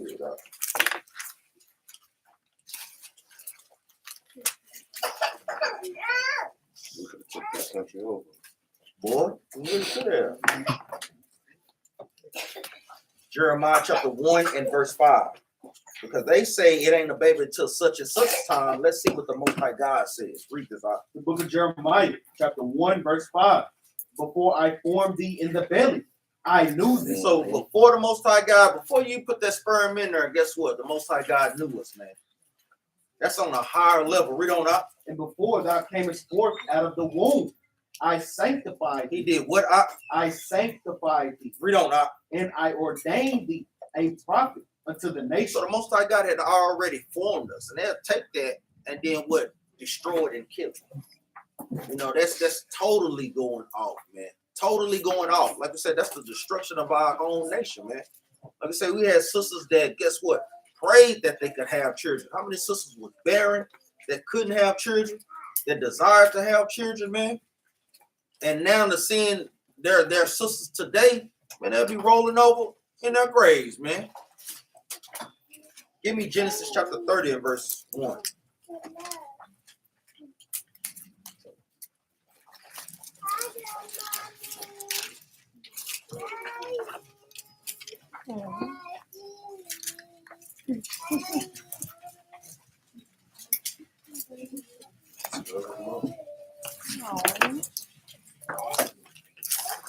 The book of Genesis, chapter 30, verse 1. And when Rachel saw that she bare Jacob no children, Rachel envied her sister and said unto Jacob, give me children, or else I die. Hey, this is something that was heavy, man. She said, give me children or else I die. But sisters have flipped it. No, give me the children and I'm still gonna kill a baby. No, this is how much our sisters, guess what, desired children and understood their role and their purpose. Read that again. Book of Genesis, chapter 30, verse 1. And when Rachel saw that she bare Jacob no children, Rachel envied her sister and said unto Jacob, give me children, or else I die. So guess what? That's how high of standards we had there, man. That's the old past that we must go back to. That sisters must go back to. Even hearing it at the jobs or whatnot, if you may hear it from a sister, kind of give sister words of encouragement. Sister, don't do that. You know, I understand the what happened or whatnot. You maybe not this or where you want to be, sister, but don't do that, sis. That is murder, sis. You don't never know what that child can grow up and become. First of all, it's an Israelite, so it's already a king or a princess on the planet, a future ruler. You have to give those words of encouragement. That's where, like we say, applying those things in certain situations, sisters are very useful, man. Very, very useful. That's the thing about it. I mean, a man and a woman, a woman's happiness is having those children, having a family. We've gotten out of that. Now we thinking getting a bag is what's gonna make me happy. And you got what was that lady name that married that billionaire, became a princess? Lisa Ray. Yeah, you remember she was all happy. Remember that when she had $1 billion and all that, she moved out of the country. You didn't hear nothing about her. Guess where she is now? Back in the country, and not with that man, letting you know billions of dollars people make her happy. So it ain't about that. It is having a family and having your children. That's why we was happy, and that's why we was good as a nation, because that's what we did. Why do you think they attacked that? Why do you think even from the beginning when Adam and Eve, the devil attacked that? I'm gonna attack this. This is gonna be my problem. And that's what they're doing now. That's what they're doing now, attacking our nation as a family, getting rid of their traditional family and making it these other things that not helping us at all. Let's go to the book of Sirach, chapter 26 and verse 14. Because sisters should know, being a virtuous woman, God in the house, these things are very, very important. This is the role of sisters. Whether you have a job or don't have a job, man. Like I said, that's even what the children are for, to help you on those things, to train them up and to teach them. Brother, sister, hot, turn up these heat. Oh, crack that dope. Little one said, don't crack. Do me a favor, Brother Glenn, switch with Kate. We'll never let Cherry Junior sit by the doors.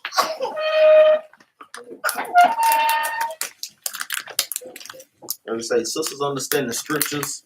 Hey, you got Abigail, Esther, Judith, Susanna, Hannah, Dorcas, Lydia, Deborah.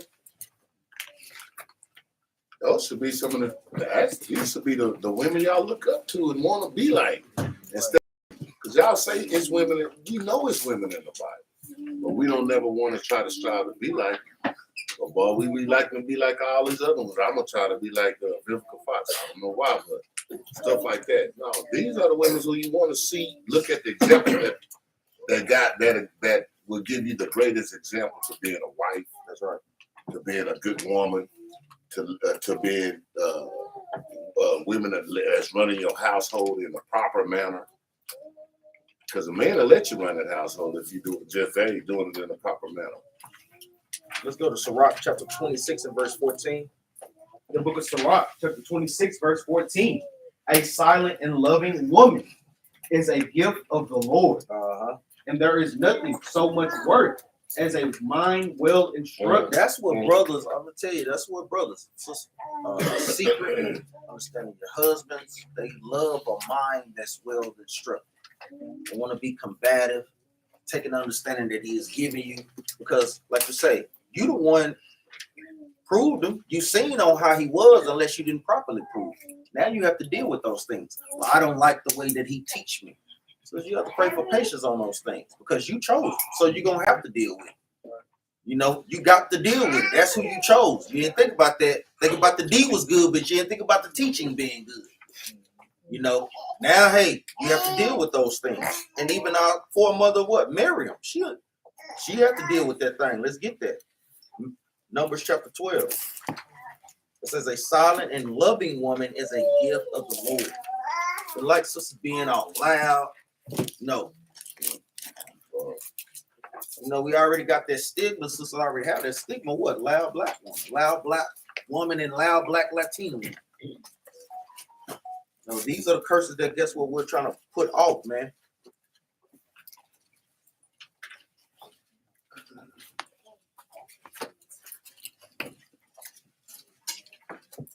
Numbers chapter 12 and start at verse 1. The book of Numbers, chapter 12, verse 1. And Miriam and Aaron spake against Moses because of the Ethiopian woman whom he had married. For he had married an Ethiopian woman. Read on out. And they said, hath the Lord indeed spoken only by Moses? Have he not spoken also by us? So saying, Moses, you're not the only leader here. Guess what? God raised us up too. Yes, the Most High God raised them up, but it's still a order within that, especially for women. And this proves that. Read on. And the Lord heard it. Now the man Moses, I'm gonna tell y'all the things that y'all mumble under y'all breath about y'all husbands. Don't think that the Lord is not hearing that, or even about leadership. Don't think that the Most High God is not hearing those things, man. He's hearing it, man. That goes into murmuring. Like we say, be woman enough to come and tell us brothers' wrongdoings or the strife that you may have, or on the decisions that brothers may or may have not made. And that goes vice versa, even with husbands, with wives and husbands. Read on. Now the man Moses was very meek above all the Meaning he men was a very humble man. Read on. which were upon the face of the earth. Mm-hmm. And the Lord spake suddenly unto Moses, and unto Aaron, and unto Miriam, come out ye three unto the tabernacle of the congregation. And they three came out. Read on now. And the Lord came down in the pillar of the cloud, and stood in the door of the tabernacle, and called Aaron and Miriam, and they both came forth. Now you know this was very, very serious, because you have Christ doing what? Literally coming out of the tabernacle, man. This is something that's very, very serious, sisters, man. Now I'm gonna come see you personally. Read on up. And he said, hear now my words. If there be a prophet among you, I, the Lord, will make myself known unto him in a vision, and will speak unto him in a dream. If Moses was out of order, I would have came and told him. I don't need y'all coming murmuring about that, or putting your 2 or 5 cents in that. Read on. My servant Moses is not so, who is faithful in all mine house. Read on up. With him will I speak mouth to mouth. On a personal level, man. On an even deeper level than y'all two, man. No, I'm coming to him. I'll give y'all similitudes. But I'm going to speak plainly to Moses. Read on. With him will I speak mouth to mouth, even apparently, and not in dark speech. No, I'm going to make it plain to him. Read on. In the similitude of the Lord shall he behold. Wherefore, then were ye not afraid to speak against my servant Moses. So what makes you think you can speak against my servant Moses, man? Jump down to verse 10. Read verse 9. And the anger of the Lord was kindled against him, and he departed. And the Lord and the cloud departed from off the tabernacle. And behold, Miriam became leprous, white as snow. And Aaron looked upon Miriam, and behold, she was leprous. So we know that Aaron spoke out of turn too, but the Most High God brought the judgment on who? On Miriam. Because guess what? That's especially despised. That's especially hated. We'll prove that. Jump down to verse 13. Verse 13. And Moses cried unto the Lord, saying, heal her now, O God, I beseech thee. And the Lord said unto Moses, if her father had but spit in her face. Read that again. And the Lord said unto Moses, if her father had but spit in her face. Read on now.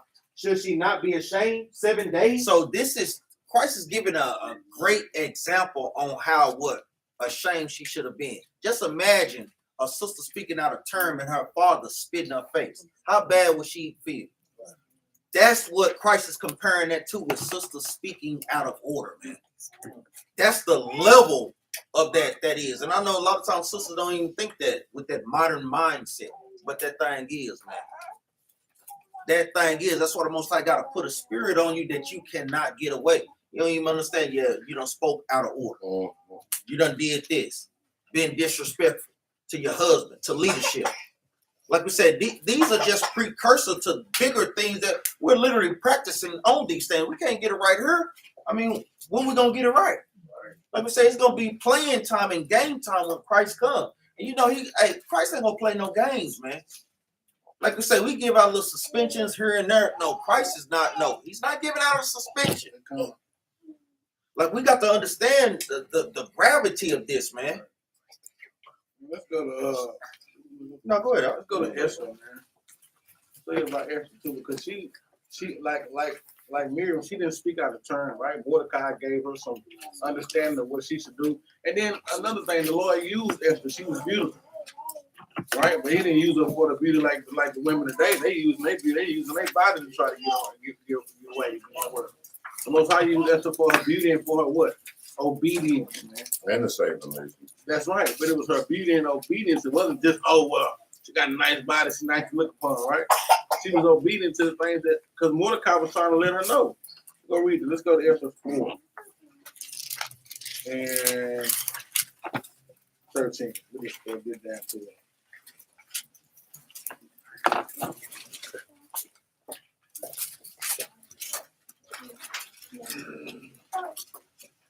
The book of Esther, chapter 4, verse 13.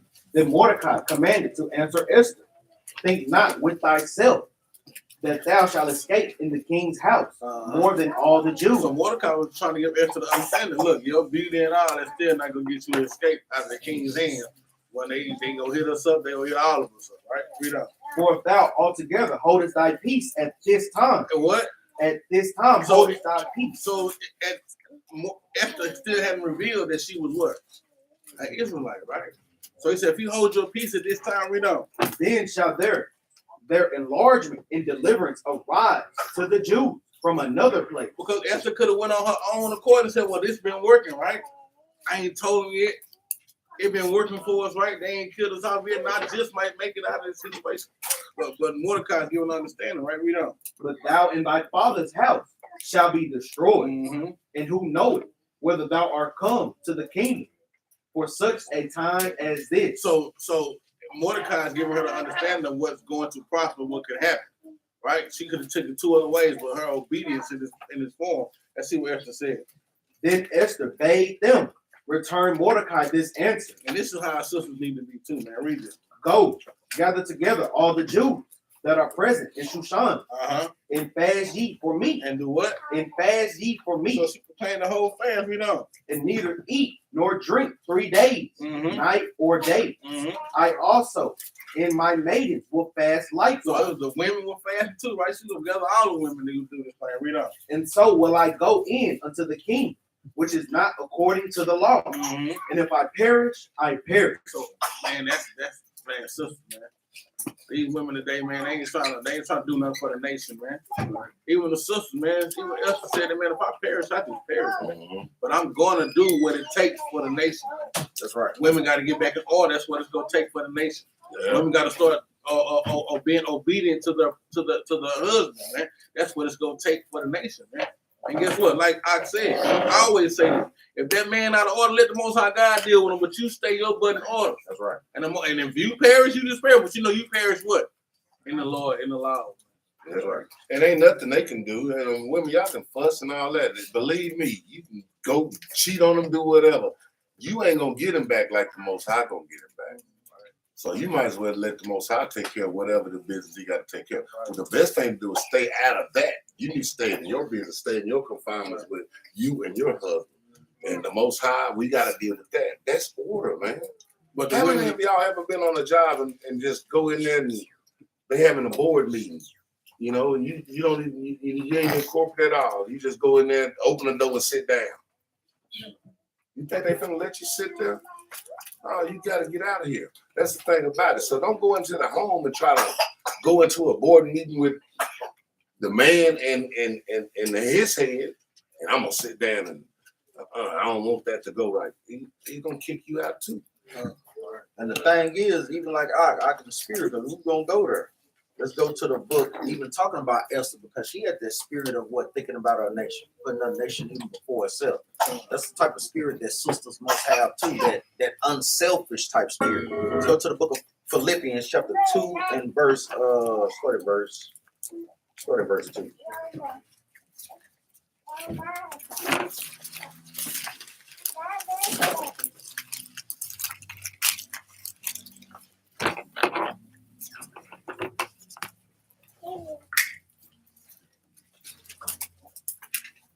Book of Philippians, chapter 2, verse 2.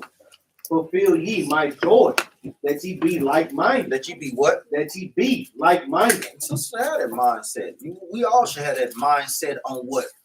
Trying to help one another make it to the kingdom. And that's something even like I brought out, which is heavy, even with us. That's something sisters can do amongst yourselves, up in y'all chat. Putting forth what profitable things, sisters, let's do it fast. So making sure we stay in the spirit. You know, how many times did that go out the chat?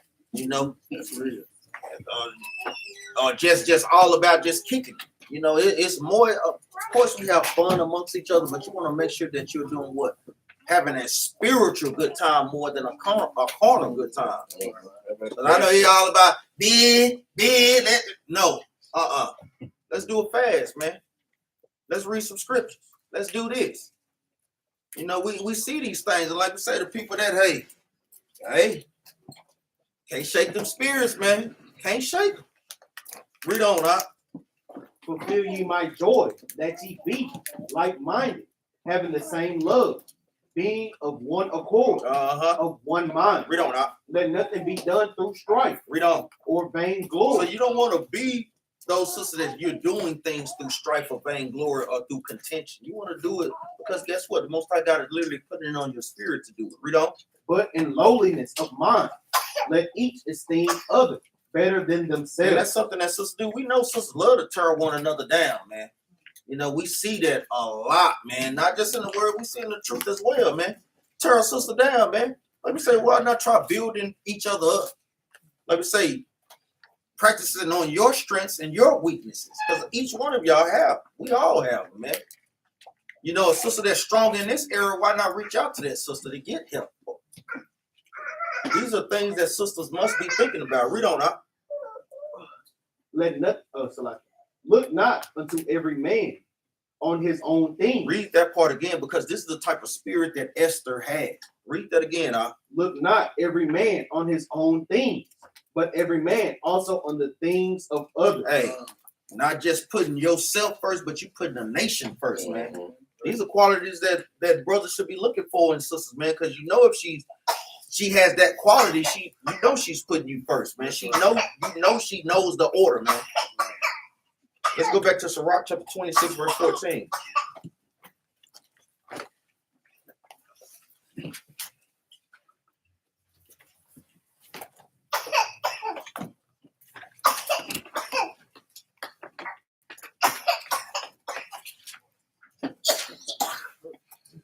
This is some cough medicine. The book of Sirach, chapter 26, verse 14. A silent and loving woman is a gift of the Lord, and there is nothing so much worth as a mind well instructed. So brothers are looking for that. Brothers and sisters, like we say, sisters that deal with those things, that's something you must pray for. You know, that's something that you must pray for. Like I say, if you can't control your mouth, are you ready to have a husband? Sisters, if you cannot control your mouth, are you ready to have a husband? No. And that's something that needs to be worked on, because that's one of the top problems that be in relationships. Go ahead,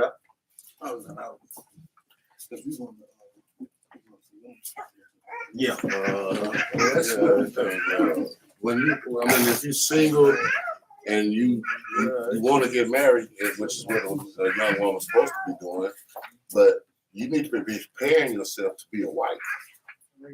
And I mean, you don't just go, I'm going to go out here in this basketball. You ain't never played basketball and think you're going to do something.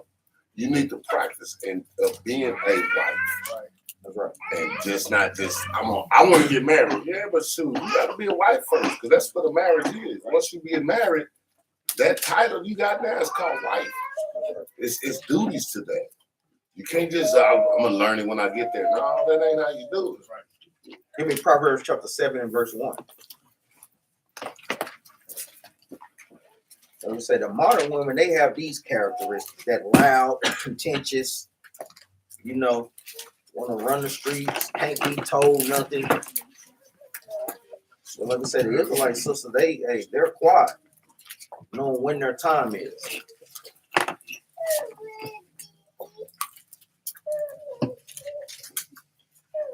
Proverbs 7 and 11. Book of Proverbs, chapter 7, verse 11. She is loud and stubborn. And what? And stubborn. Read on now. Her feet abide not in her house. These are the qualities that sisters should not want, man. Read on up. Now she is without. Now in the streets. Now in the what? Now in the streets. Hey, you see it all the time. Even what Future said, give her to the streets. She belongs to the streets, man. Hey, belong to the streets, man. If you can't change, read on up. Now she is without. Now in the streets, and lies in wait at every corner. Hey, and we see that sisters with those wanton eyes, with that whoremongering type spirit. No, that's not what brothers are looking for. That's not what the Most High God is looking for. Damn sure not what Christ is looking for. People that struggle with that, let's go to Sirach 28:25. Struggle with controlling your mouth. You have to pray for those things, man.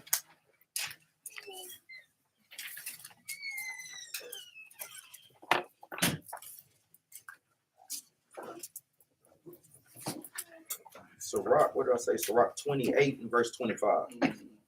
The book of Sirach, chapter 28, verse 25. And weigh thy words in a balance, and make a door and bar for thy mouth. Meaning what? A way to stop those things. Make a door and a bar, a barrier.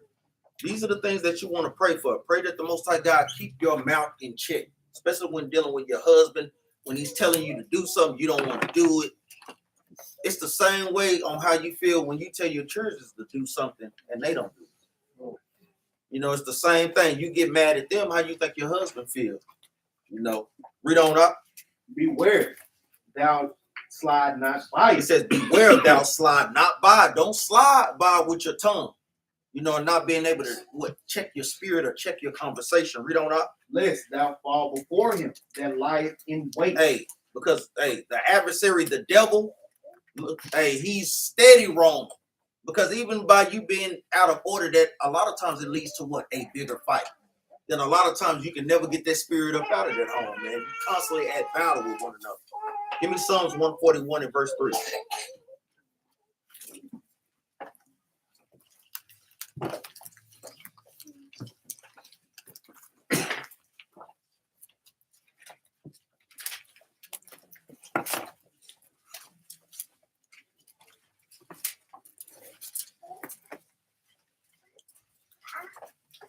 The book of Psalms, chapter 141, verse 3. Set a watch, O Lord, before my mouth. This is what sisters must pray for. That the Most High God set a watch or give you discipline of your mouth. Read on. Keep the door of my lips. Incline not my heart to any evil thing. And that's another thing too, because a lot of times sisters can get easily caught up in inclining their hearts to evil things when you're not putting checks and balances on one another. Read on up.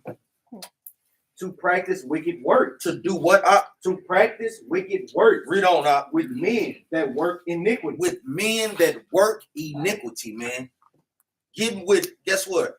You have to watch even with the company that you keep, man. You have to watch those things, man. You have to watch those things, man. There's nothing wrong with having a good time, but you want to make sure that you're always in the spirit when doing those things, man. Always, man. Read on up. And let me not eat of their dainties. Eating of their dainties is going into their sins. Like we said, we know dainties is going into sweets, but as a similitude is also going into doctrines and going into wickedness and sin. Give me Susanna, chapter 1 and verse 2.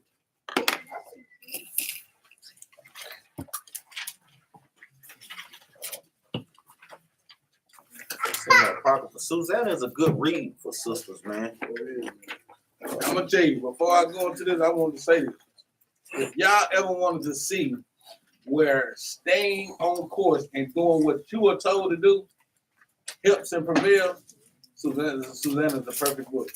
Just because that Negro go out of line and he tripping, you stay in order and watch how the Most High God will still work for you. That's right. And that's a quick read. So ain't gotta... Susanna, that's a to the T of the show you. She stayed in the space. The Most High used some. He basically came and got out of the situation. Read that out. 1:1. Yeah. The book of Susanna, chapter 1, verse 1. There dwelt a man in Babylon called Jehoiakim, right? Yeah. And he took a wife whose name was Susanna, the daughter of Chelsea. a very fair woman, and one that feared the Lord. So what? Her mother was keeping the commandments. Read on up. Her parents also were righteous and taught their daughter according to the law of Moses. Read that again. Her parents also were righteous and taught their daughter according to the law of Moses. This is also something that sisters should be teaching their daughters. You're grooming them up early, man. This what you do. This what you don't do. Teaching them qualities like cooking, cleaning. These are sewing. It's all praise sister have a sewing class. Those are profitable things to do. The sisters need to learn how to sew. So your own free fringes on as well as your husband. Then you can do make money with it. Like, yeah, all right. Then you can make money with it. Preach up real quick. I interrupted this boy like 8 times. Yeah, all right. So like I want to get this preach up real quick though because it's more to exactly what they're saying. It's Rock 25 and 3. Good luck.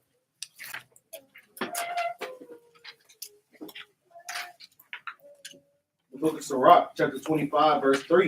If thou hast gathered nothing in thy youth, if you ain't gathered nothing in your youth, man, right?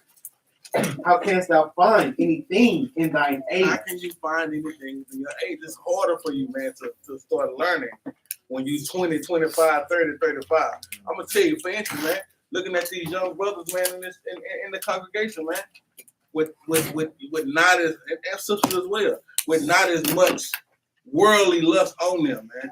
Us coming out of that worldly lust, man, it's a little more of an uphill battle. But you got these young brothers here, man, that don't have to deal with that as much.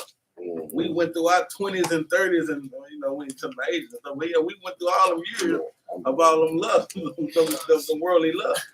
But when they are younger now, they getting understanding in their youth, and it's helping them better within the age. If you ain't got nothing in your youth, how can you find anything in the age? And that's what that Susanna says that the mother and father taught her, right? How to be a woman, how to be discreet, how to be all these things, man. What's that saying? Can't teach an old dog new tricks. That's right. So I don't know if brothers and sisters understand or have read the history of Susanna, but a quick breakdown.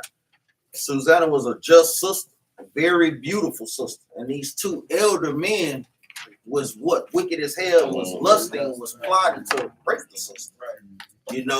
But sister, guess what? She cried out for once, and the Most High God, by her being a righteous woman, guess what? They fought on her behalf and had Daniel decide the matter, man. A righteous brother. Let's touch on that. Let's go to history of Susanna. Go back and go to verse 8. The book of Susanna, chapter 1, verse 8. And the two elders saw her going in every day and walking, so that their lust was inflamed toward her. And they perverted their own minds. Read on up. And turned away their eyes, that they might not look unto heaven, nor remember just judgment. Now that's heavy, because guess what? That's going into you brothers making a covenant with their eyes in the book of Job. They didn't do that. They just caught up in the lust, sister beauty. No. When you see when you feel that lust spirit coming on you, guess what? You look down. You make a covenant with your eyes. Lord, please take this spirit away from me. That's what brothers should be doing. We got to get out. Just can't read without. Let's go to the book of Job. Job chapter 31 and 1. So this is what they wasn't doing.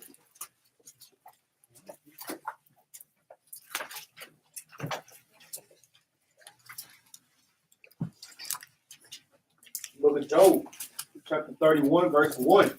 I made a covenant with mine eyes. Why then should I think upon a maid? For what portion of God is there from above? And what inheritance of the Almighty from on high? Is not destruction to the wicked and a strange punishment to the workers of iniquity? So Job was telling them, I made a covenant with my eyes. So brothers and sisters that deal with that particular type of spirit, you have to make a covenant with your eyes. When you seeing beautiful or handsome brothers walking by, and you know that spirit may jump on you, you looking down, praying to the Most High God to take that spirit off. This is what these brothers did not do. Let's go back. And sister, that's all it takes too. So don't think that just he like me, he's special, I'm special. No, he just got that lust spirit on it. So don't be just he's finna tell you some stuff. He finna make it sound great. That nigga ain't talking about nothing. I could promise you that. Don't fall for the games, man. Golly. And we've been doing it. I'm a professor, boy. I bet you some over here. I don't know y'all, but I know some of them thought was doing some player stuff back in the day. And they had a mouthpiece. They could talk. Men can talk, especially when we got that lust demon on them. Oh, you been at that club. You see them people at the club, what they do? Oh, yeah. They got that lust demon on them, boy. They gonna tell you everything. That nigga gonna sound great. You finna get everything. Everything. Red light, green light club. But then at the end of the day, that nigga don't even got a job. But I promise you, when he talking, you swear to God, he CEO for General Motors or something. Let's go back to history of Susanna. Read verse 11 out. Book of Susanna, chapter 1, verse 11. For they were ashamed to declare their lust that they desired to have to do with her. Yet they watched diligently from day to day to see her. So guess what? They was plotting on the sister. Wicked as hell, man. Read on up. And then the one said to the other, let us now go home, for it is dinner time. So when they were gone out, they parted the one from the other. And turning back again, they came to the same place. And after that they had asked one another the cause, they acknowledged their lust. Then appointed they a time both together, when they might find her alone. Man, jump down to verse 17. Verse 17. Then she said to her maids, bring me oil and washball, and shut the garden doors, that I may wash thee. Read on. And they did as she bade them. And shut the garden doors, and went out themselves at privy doors to fetch the things that she had commanded them. But they saw not the elders, because they were hid. Now when the maids were gone forth, the two elders rose up and ran unto her, saying, behold, the garden doors are shut, that no man can see us, and we are in love with thee. Therefore consent unto us and lie with us. So these brothers was wicked as hell. You may have these things come up on sisters, but like you say, you have to stand bold in the spirit, man. And guess what? Apply the commandments. Read on up. If thou wilt not, we will bear witness against thee. Even in there, like you said, they gonna try to do what? Bear false witness against them, man. Against this sister.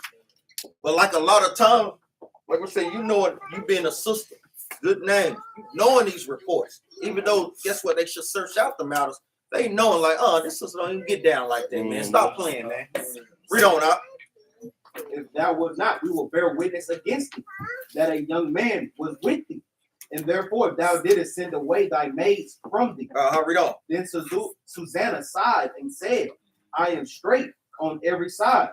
For if I do this thing, it is death unto me. And if I do it not, I cannot escape your hand. Read on now. It is better for me to fall into your hand and not do it than to sin in the sight of the Lord. So she understood, hey, guess what? I'm not going to break the commandments, man. Whatever y'all going to do, y'all go ahead and try to do that thing, man. But guess what? The commandments going to stand. And you're going to receive judgment. Read on. Jump. Read verse 24. With that, Susanna cried with a loud voice, and the two elders cried out against her. So even if those situations come up, that's what sisters should do. Cry out, man. Be playing no games. Don't give into that madness, that wickedness, that lewdness. Jump down to verse 27. Verse 27. But when the elders had declared their matter, the servants were greatly ashamed. For there was never such a report maid of Susanna. So they know that sister had a good report. And that's something that sister should be striving to, having a good report. You don't want to be that sister in there. No, that sister stay got to have too. Now that sister, she stay out of order, man. Stay doing so. Why would you want a name like that, man? Why, man? Even for the brothers, you want to be known for the brother that's diligent. You want to be known for the sister that's guess what? Charitable, that's diligent. Oh, this sister always got a good report. This sister always willing to do the work.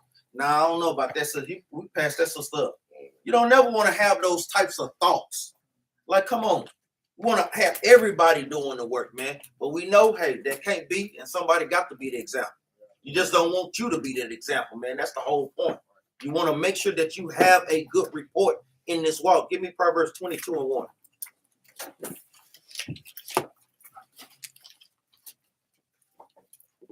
That good report, that good name will get you out of a lot of stuff, man. Man, it will, man. You don't understand that.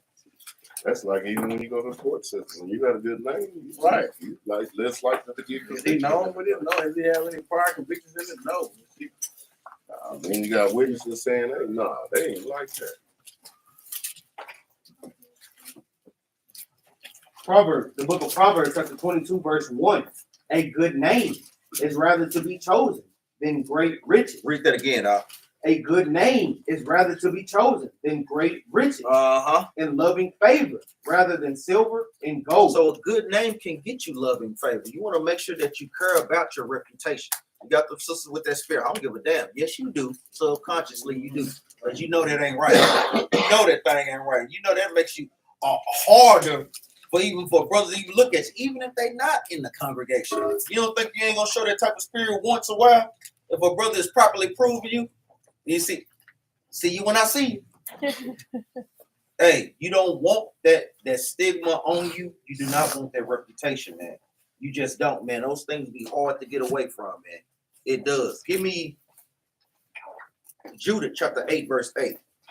You have sisters that are known for good reports.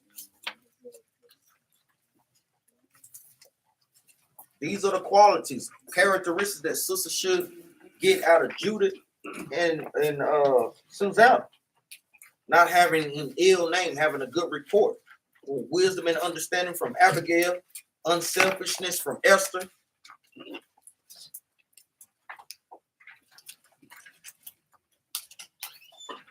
The book of Judah, chapter 8, verse 8.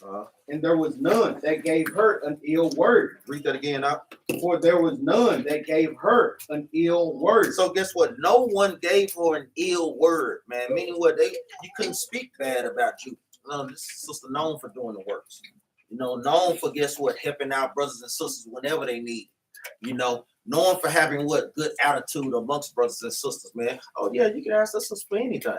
You know, sisters ready to help do whatever. No, don't ask that sister, man. You know how that sister is, man. Oh, we'll talk over here. Yeah. Jump up to verse 7. She was also of a godly countenance. And very a goodly. Good. Sorry. All right. She was also of a goodly countenance and very beautiful to behold. So you constantly see how our sisters were the most beautiful sisters out there, man. But what made them beautiful? Them keeping the commandments. That's right. That's what makes a sister beautiful. Read on up. And her husband, Manasseh, had left her gold and silver, and men servants, and maid servants, and cattle, and land, and she remained upon them. And there was none that gave her an ill word, for she feared God greatly. And that's where the ill name comes from, because you fear the Most High God. That's where it stems from, sister. Hey, I fear the Most High God, so I don't want to do nothing to do what embarrass myself or embarrass what? My husband. Hey, that's something that's being selfish, man. I don't give a damn about him or his name, man. No, you shouldn't have that mindset. Go ahead, You gonna mess up your name, man. You I was just going to say, you took on this name. You messed that off. Another spirit. Let's go to 1 Timothy chapter 2, verse 9. I kind of want to just get through this thing a lot more. So we want to deal with Esther, Judith, Susanna, Dinah, Hannah, Dorcas, Lydia, Deborah, Malcha, Jezebel. That's really what we finna deal with right now. That Jezebel type spirit. That Jezebel type spirit, what type of a spirit is that? Man. Do brothers know? And yeah, wicked, but one lead.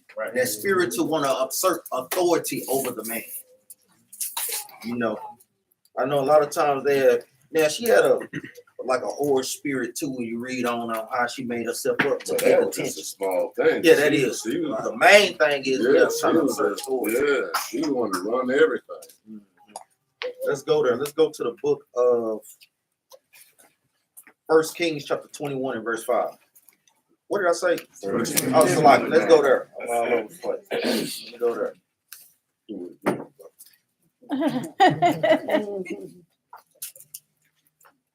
The book of 1 Timothy, chapter 2, verse 9. In like manner also, that the women adorn themselves in modest apparel. So guess what? Even with your clothing that you wear, it speaks volume to how your spirit is.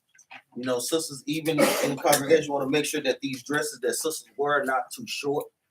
You know, matter of fact, it leads me to another precept. I know you know where I want, brother Donna. You want to make sure, even in the truth, that the skirts don't get too short or too tight. You want to make sure that you watch that and check that spirit. You know what I want to read that. The book of Judith, chapter 9, verse 2. O Lord God of my father, Simeon, to whom thou gavest a sword to take vengeance of the stranger, who loosened the girdle of a maid to defile her. To do what? To defile her. Read on up. And discovered the thigh to her shame. And did what up? And discovered the thigh to her shame. So you having sisters that are showing your thighs, that is to their what up? To her shame. To your shame. So you want to make sure sisters are watching the dress lengths, watching the tightness. Like we say, your shape is only for who? For your husband. You know, you making sure that these things don't get too short. Because like we say, in the 1950s and 30s, they didn't even know women had legs because they had modest dresses. All the way down to the foot, man. Like we say, where they get that from? They get that from the scriptures. They get those things from the scriptures being covered up. Let's go back to 1 Timothy. Is that it on that? Yeah, finish it out. And polluted her virginity to her reproach. For thou saidest, it should not be so. And yet they did so. Let's go back.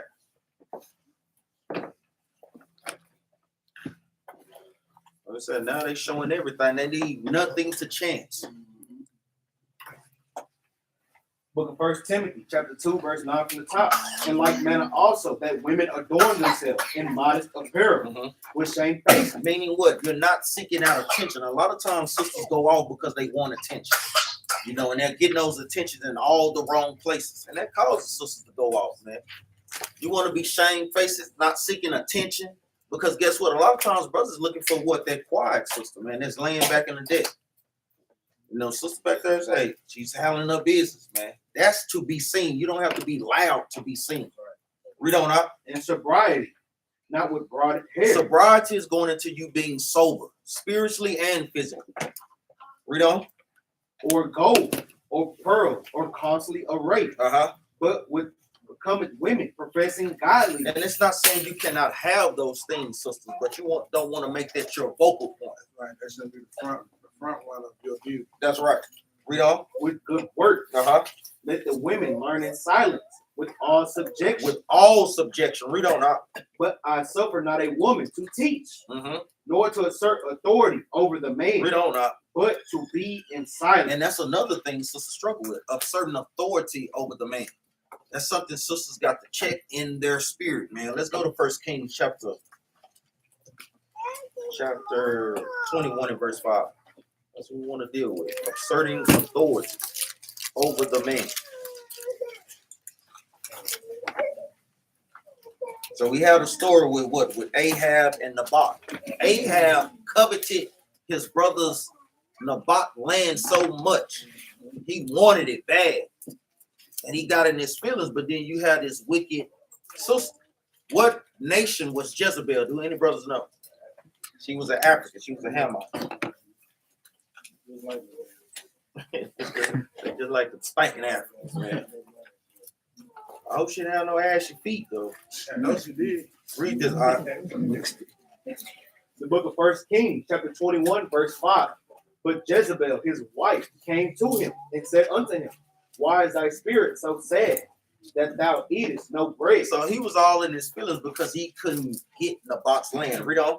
And he said unto her, because I spake unto Naboth, the Jezreelite, and she's the Jezreelite, and said unto him, give me thy vineyard for money, or else if it please thee, I will give thee another vineyard for it. And he answered, I will not give thee my vineyard. And this is the type of spirits that our sisters have, even with pastors, women preachers, trying to be over a congregation. Most like God never set that up or ordained that.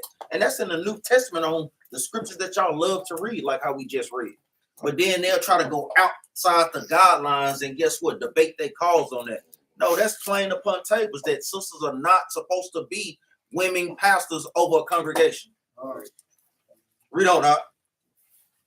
And Jezebel, his wife, said unto him, dost thou now govern the kingdom of Israel? Like, nigga, you the king. You can do whatever the hell you want to. No, the king cannot just do whatever, man. Not kings of Israel, because we're what? We're governed by our laws. Right. Read on out. Arise and eat bread, and let thine heart be merry. I will give thee the vineyard of Naboth, the Jezreelite. She said, I will give thee. Like, who are you? I mean, who are you? Like we said, sisters have to understand their roles and their place. If your husband is telling you not to do something, don't try to go around corners or call captains to guess what? No, sister, what did he tell you? Don't put me in that, man. No. What did he tell you? Don't try to go around that and get another itching ears and try to aim brothers in certain ways. We know sisters are very clever. I'm gonna try to manipulate her, brother. I ain't gonna say it. Even with the crocodile tears. So you can be on my side, even though I'm wrong, I'm gonna cry. I don't give a damn. Sure, give a tissue. Now, know you was wrong still, right? Give her a tissue, man. But your ass is wrong. You can cry me a river all you want to. You wrong is wrong, man. And brothers have to be able to watch out for that spirit, because guess what? Sisters will play on that spirit as well, man. They'll play on those things, man. Don't let your woman hype you up, man. For real. Like you son, you be a soldier in this camp. Boy, you need to be an officer. You need to go talk. I'm talking about, yeah, that's what you do. Yeah, you get the signs, and you do all this. Yeah. Hype you up, boy. For your big. You a captain, you can say what you want to say. You can go there for implement real. Anything you want to implement. Cause you that do it, boy. You let them. That's right. Jump over to verse 25. Book of 1 Kings, chapter 21, verse 25. But there was none like unto Ahab, which did sell himself to work wickedness in the sight of the Lord, whom Jezebel, his wife, stirred up. Whom Jezebel, his wife, stirred up. Brothers have to watch out. Even like what I just went into. You have to watch out. Your wife trying to stir you up, man. Because guess what? She playing puppet master with you, dangling and stuff and manipulating things behind closed scenes. Yeah, we know sisters do that thing. You don't think the Most High God reveal those things to brothers, man? I told him we pick up on it quick, yeah. We know. Then you get the call from the captain. No, Captain, no. Captain, I promise you that. Really? Come on, man. Give me Revelation chapter 2, verse 20. And that's the thing about it, man. We in this truth here. It's a different speaking to the people in the world. But, man, we're in this truth, but we still get the same thing that go on in the world. We got to change this, man. That's right.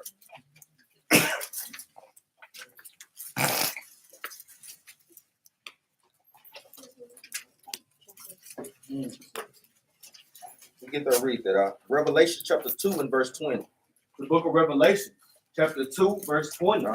Notwithstanding, I have a few things against thee, because thou sufferest that woman, Jezebel. This particular type of spirit, read on. Which calleth herself a prophetess. Like these woman pastors, because that's the spirit that they have on them. Those things trickle down to sisters in marriages, man. Read on up. To teach and to seduce my servants to commit fornication. How do they do that, sister? You ain't got to say, you ain't got to listen to what he's saying. Do your own thing, sis. You know, do what you want. Girl, you got a voice in that marriage too. You got a voice. Sister, say something. Sister, tell his ass, you know some precepts too. You better give him some. You want them precepts to rebuke his behind. That's how they teach and seduce these people to commit fornication. I know some precepts. We don't, and to eat things sacrificed unto idols. We don't. And I gave her space to repent of her fornication. Read that again, And I gave her space to repent of her fornication. So the Most High God is warning sisters. He's warning them, man. He's giving them space to repent of the wickedness that they're doing. Read on, and she repented. But some sisters don't want to repent, man. Some don't, man. They love their lifestyle. They think that their lifestyle is profiting them. They don't want to give up their little power that they done. That's right. Which really is no power. That America gave them. Yeah, that's right. Read on up. Behold, I will cast her into a bed, and them that commit adultery with her into great tribulation. Meaning you're gonna pay a great judgment for those things, man. Except they repent of their deeds. Read on up. And I will kill her children with death. And this is talking about physically and spiritually, meaning what the people that you try to gather unto you, little different circles here and there, doing their little underlining things. Yes, they're gonna be judged for those things too as well, man. Hey, you have to stay on point with these things, so you have to be able to watch out for these particular type of spirits, because rarely do people want to go down alone. No, I'm gonna take her. They gotta take somebody with them. And look at that judgment, man. And people be dumb as hell. Go right down with them. Think about that judgment. That judgment, man. I know a lot of y'all, boy. Somebody, you don't even want nobody giving your child a whooping. Once I say y'all keep that, I take the kids out. I kill them. That is some hard judgment. That to me makes me like, oh. See, some of y'all don't worry about y'all. I don't care about my life, but my children. So the most I said, I take the children. So that right there makes you say, man, let me get my stuff together. That's right, man. Read verse 23 again. Verse 23, and I will kill her children with death, and all the churches shall know that I am he which searches the reins and heart. Because we can see somewhat, we see spirit on some form of level. But the Most High God is the one really peeling back layers, searching the reins and the hearts. He know what you really are thinking, what you really have in your mind. Are you really sincere about being in this truth? Or you just, guess what, waiting for new moon so you can just drink it up? No, they say, hey, Israelites, I'm gonna tell you, boy, they be keeping them commandments, but I'm gonna tell you, boy, they be kicking it like a mug on the new moons, boy. And we going drink, hey, be chilling, man. Go to way to drink, look at a few purity sisters. Sisters, hey, it's a way to drink, just have a good time. No. He really knows your thoughts and your intents of the heart, man. We can't play the games with the Most High, man, when it comes to this, man, or any other thing, man. Is that it on that? Read on. And I will give unto everyone of you according to your work. Give me Proverbs 31 and 10.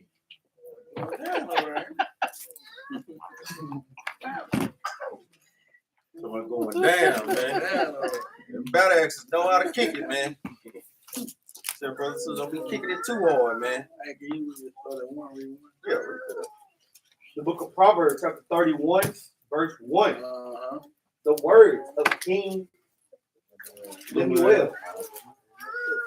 The prophecy that his mother taught him. What? I was just gonna say, yeah, man. The prophecy that his mother taught him. We gotta teach. That's what they are. Teachers at home, right? Right. Teachers of good things, man. Right. Read on. What, my son, and what the son of my womb, and what the son of my vow. Because now his mother, we know Proverbs 31, his mother giving him the rundown on what to look for out of a good She woman. know women, and like y'all know women. Y'all will be saying, boy, I hear the most good. When I don't want to hear about a woman, I heard other women talk about other women and how they are and how wicked they are. And it's funny because she'll say that and she'll know, like, this what women be doing. You be like, and it'd be 100% the truth as far as how it goes. But go ahead. I want to get to this next one. Verse 3, give not thy strength unto women. That's his mama telling her that. That's his mama telling her, man, don't give your strength over to women. But what America be trying to tell you. Happy wife, happy All life. that, right. No doubt. Yeah, for real. We're gonna be happy together, man. These laws. Exactly. If you're doing the right thing, you're gonna be happy. But if I'm there ain't nowhere in the world. What good is it if the woman just sit around there smiling all day long? That Negro over there miserable like a mother. He ain't gonna want to go to work, so he ain't gonna have no money coming in. He ain't gonna want to fix the washing machine because he mad. But that woman over there happy in the mother, she ain't gonna be happy too long because that Negro is out of work. He ain't gonna be no good. Read, you finished that out? Yeah, I just want to touch on that. Jump down to verse 10. Verse 10. Who can find a virtuous woman? Because those things are hard to find, man. Read on. For her price is far above rubies. That's a high commodity. Read on out. The heart of her husband doeth safely trust in her, so that he shall have no need of spoil. Read on out. She will do him good and not evil all the days of her life. This is the type of spirit that sister should be seeking for. Read on out. She seeketh wool and flax and worketh willingly with her hands. Hey, sister, it's okay to use your hands. Read on out. That's right. Gardening, sewing, these things are very profitable for sisters. Read on. She is like the merchant ships. She bringeth forth her food from afar. Say, guess what? Going out to get the groceries. Hey, Walmart probably ain't got this. Hey, guess what? Now I got to go to Sam's Club on the other side. Right. But my husband liked this. He liked this particular type of meat. She'll go that extra mile for that. Man. That's what a wife should do. Read on up. She rises. Also, it is yet night. Meaning what? She's getting up in the dawn. Read on up. And giving meat to her household. Cooking breakfast, preparing meals, and so forth. These things are profitable. Read on. And a portion to her maiden. She considered a field and buy it. Read on. With the fruit of her hand, she planted a vineyard. Meaning what? Getting gardens and so forth. Being able to provide for her family and the congregation. Read on. She girded her loins with strength. Read that again. She girded her loins with strength. Hey, sister, you got to gird up your skirts, man, in this walk. Read on, And strengthening her arms. She perceived that her merchandise is good. Her candle goeth not out. Meaning what? Even having business. Because guess what? Yes, we know that the husband is the main provider. But guess what? There's nothing wrong with sisters helping their husbands out. What if your husband falls sick? Yeah. It's just like Tobit's wife in the book of Tobit, Alan. You know, it's just a lot of stuff I wanted to go through, but this class is longer than I thought. Yeah, and getting back to where they gardening, because the food is no good. Y'all can get those little plants in the little buckets and start making stuff for you. And you don't have to go out and get groceries. But some of our women done got so far from that. Them souls can't even take care of chia pet. That's right. I mean, but Hey, I should put water on that. Well, since he brought up that note, let's get Tobit 2 and 11, man. Brother, because we know when y'all read the book of Tobit, Tobit became what? He became blind. So he could no longer provide like how he could. But what did his wife do? She stood up. Tobit chapter 2, verse 11. The book of Tobit, chapter 2, verse 11. So like you read verse 10 and get more context. Verse 10. And I knew not that there were sparrows in the wall, and my eyes being open, the sparrows muted warm dung into my eyes. For that thing, sisters too, don't be letting birds. Hey, watch your eyes. Read on. And a whiteness came in my eye, and I went to the physicians, but they helped me not. Read on. Moreover, Achaya Charaz. It nourished me until I went into Elamiah. And my wife Anna did take women works to do. Read that again. And my wife Anna did take women works to do. So to do what? To pick up the slack? What did she do? She went and got a job. Sisters are there to be a help meet for your husband. You cannot never lose sight of that. Read on. And when she had sent them home to the owners, they paid her wages and gave her also besides a kid. So guess what? She was picking up the slack that they needed to, guess what? Keep their family provided for. Let's go back to Proverbs 31. she got a raise on the first day, boy. She got a goat. They got to go for real. She got money and a goat. Verse 16 again, verse 18. The book of Proverbs, chapter 31, verse 18. Uh-huh. She perceiveth that her merchandise is good. Uh-huh. Her candle goeth not out by night. Meaning what? She's constantly putting in the work. Read on. She laid her hands to the spindle. Meaning what? Her husband, hey babe, I need these fringes on my shirt real quick. I know I'll do my wife. I know she gets tired of being on that last minute, but hey, we need it sometimes, man. Read on. And her hands hold the distaff. She stretcheth out her hand to the poor. Uh-huh. Yea, she reacheth forth her hands to the needy. Meaning what? Helping out brothers and sisters in the congregation. These things are pivotal for sisters to be doing. This is the roles of sisters. Read on. She is not afraid of the snow for her household. Meaning what? Going out to get those things that they need. Read on up. For all her household are clothed with scarlet. Uh-huh. She maketh herself coverings of tapestry. Read on. Her clothing is silk in purple. So guess what? Making her the finest clothes. You know, I know sisters take on projects like those and such, making garments, making skirts or whatnot. These are things that sisters can use that can bring in money to help y'all family. You know, whether it's making pillows or hats or whatever sisters are making out there. Read on. And that silk and that purple, that's royalty. That's right. Read on. Verse 23. Her husband is known in the gates. Uh-huh. When he sitteth among the elders of the land. Read on up. She maketh fine linen and selleth it. Read on. And delivered girdles unto the merchant. Read on. Strength and honor are her clothing. Uh-huh. And she shall rejoice in time to come. Read on up. She openeth her mouth with wisdom. With what? With wisdom. No, just saying anything. With wisdom. She opened her mouth with wisdom, meaning what? She's just not saying things just to be saying.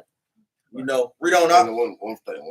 It said like she putting in a lot of hard work, and it said her rejoicing is gonna come. It's gonna see a lot of times we want self gratitude, gratification. What is that?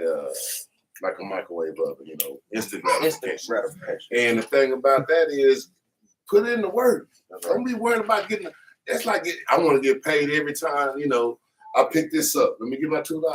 Yeah. You want to go through your work day like that? No, put in the work, and then payday, you'll be happy. All right. Lord knew our sister looked like one of these girls, man. He said she make 5 million girls. You're gonna learn how many girls. Read on. Verse 26. She openeth her mouth with wisdom, and in her tongue is the law of kindness. It's the law of who? Is the law of kindness. Sisters should want that particular type of spirit. You don't want that mean ass sister. Goddamn bulldog, man. I'm gonna bite your ass. No, niggas don't want that, man. No. Bro, I have to stay in the spirit even on that because it can take you to that way because we see sisters. I'm talking about say, clear and squat. Let me say, you know, you got to get this mug, man. Man, for real. Like I said, I work at a club, man. This one sister at the door, every night at the door, she get the money. And I mean, man, she a hound dog, man. She just be up there just, nigga, I just get your ass out. Security come get him. I'm like, bro, this is 6'6", man. Like, and that one ain't do nothing but say, let me get a receipt, man. I don't need no damn receipt. And then her husband work up there too. I be looking at him like, bro, how can you deal with that every night, man? I'm talking about she argues and yells and complains every night, man. You didn't insulted me. I got to kick your ass right now. You laughing now, Eddie? Big Della Reese up in that mug. Ain't nothing wrong with me. What the fuck is wrong with you? You accuse me of stealing. The only thing I'm stealing out here today is your face. Damn. Hey, gonna have to come on with it, man. I'm gonna tell you, man, that would not be prohibited up in the congregation. And your ass put out, man. No putting no hands on no brothers. Brothers not putting no hands on no sisters, man. Man, that's totally out of order, man. Totally out of order, man. You out of your fucking mind? That's what I'm talking about. Look at it. A glutton for punishment. Let's get it on. You want to fight? You want to fight? Well then, come on, goddamn it! You been fucking me since I'm gonna beat the shit out of you. Yeah. Punch people in their eyes, right? Right. And ain't phased her. Flash a motherfucker. Nigga, you hit like a bitch. I punch like a bitch, huh? Okay. I punch like that bitch right now.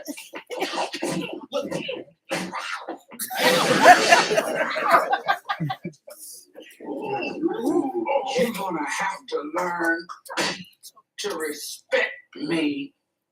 I'm talking about say. Imagine going home to that every And the day. next I can't watch no more. Before she beat the hell out of Eddie, man. Say sisters cannot have that type of spirit. I know we laugh and joke, but it's spirits out there like that for real, man. Like I say, from their past experience, like I said, that's why it's profitable. You must kick off that old spirit, man. You don't want to go into a relationship or into a marriage with old baggage. That can destroy a marriage, man. Read on up. Verse 27. She looketh well to the ways of her household. Meaning what? You're taking care of home first. You ain't running the streets, mama and daddy. No, taking care of home first. Everything else is, guess what? Uncivilized. Read on up. And eateth not the bread of idleness. Meaning what? You're not just staying down, just not doing nothing. Because idleness teaches much wickedness. That's right. Read on. Her children arise up and call her blessed. It ain't even show on the children, man. Knowing that they have a good mom that's doing that's taking care of them the way they need to be. Read on. Her husband also, and he praiseth her. Even your husband are praised. Because I know sometimes sisters feel like they're not praised enough. But guess what? You have to say to yourself, are you doing what you're supposed to be doing? Read on up. Many daughters have done virtuous. Read on up. But thou excellest them all. Read on. Favor is deceit, and beauty is vain. Read on. But a woman that fears the Lord, she shall be praised. And that's ultimately what sisters should be seeking for. Read on. Give her of the fruit of her hand, and let her own work praise her in the gate. And that's something sisters gotta meditate on. Let your own works praise you, man. And with that, we say shalom. Shalom. We always tell brothers and sisters to keep the laws, statutes, and commandments. We always love to give them laws after class. Let's go to Deuteronomy chapter 23 and 17. Want to make sure, like we say, the scriptures is for us to put the family back together again. But it starts with the male and the female. It starts with marriage. Like we say, a good marriage institutes a good nation. You get that, read that out. The book of Deuteronomy, chapter 23, verse 17. There shall be no whore of the daughters of Israel. So guess what? No whores of the daughters of Israel. Y'all are princesses according to the Most High God. Like I say, whether it's married sisters or whether it's single sisters, man. Like I say, y'all both should be an example. Read on. Nor a sodomite of the sons of Israel. Thou shalt not bring the hire of a whore. Read on. Or the price of a dog into the house of the Lord thy God. Read on. For any vow. For even both. These are abominations unto the Lord thy God. So that's an abomination to the Most High God. So we want to make sure sisters are standing in the spirit, growing in the spirit. And with that, we give all honor and praise to the Most High. Shalom. Shalom. That was a long class.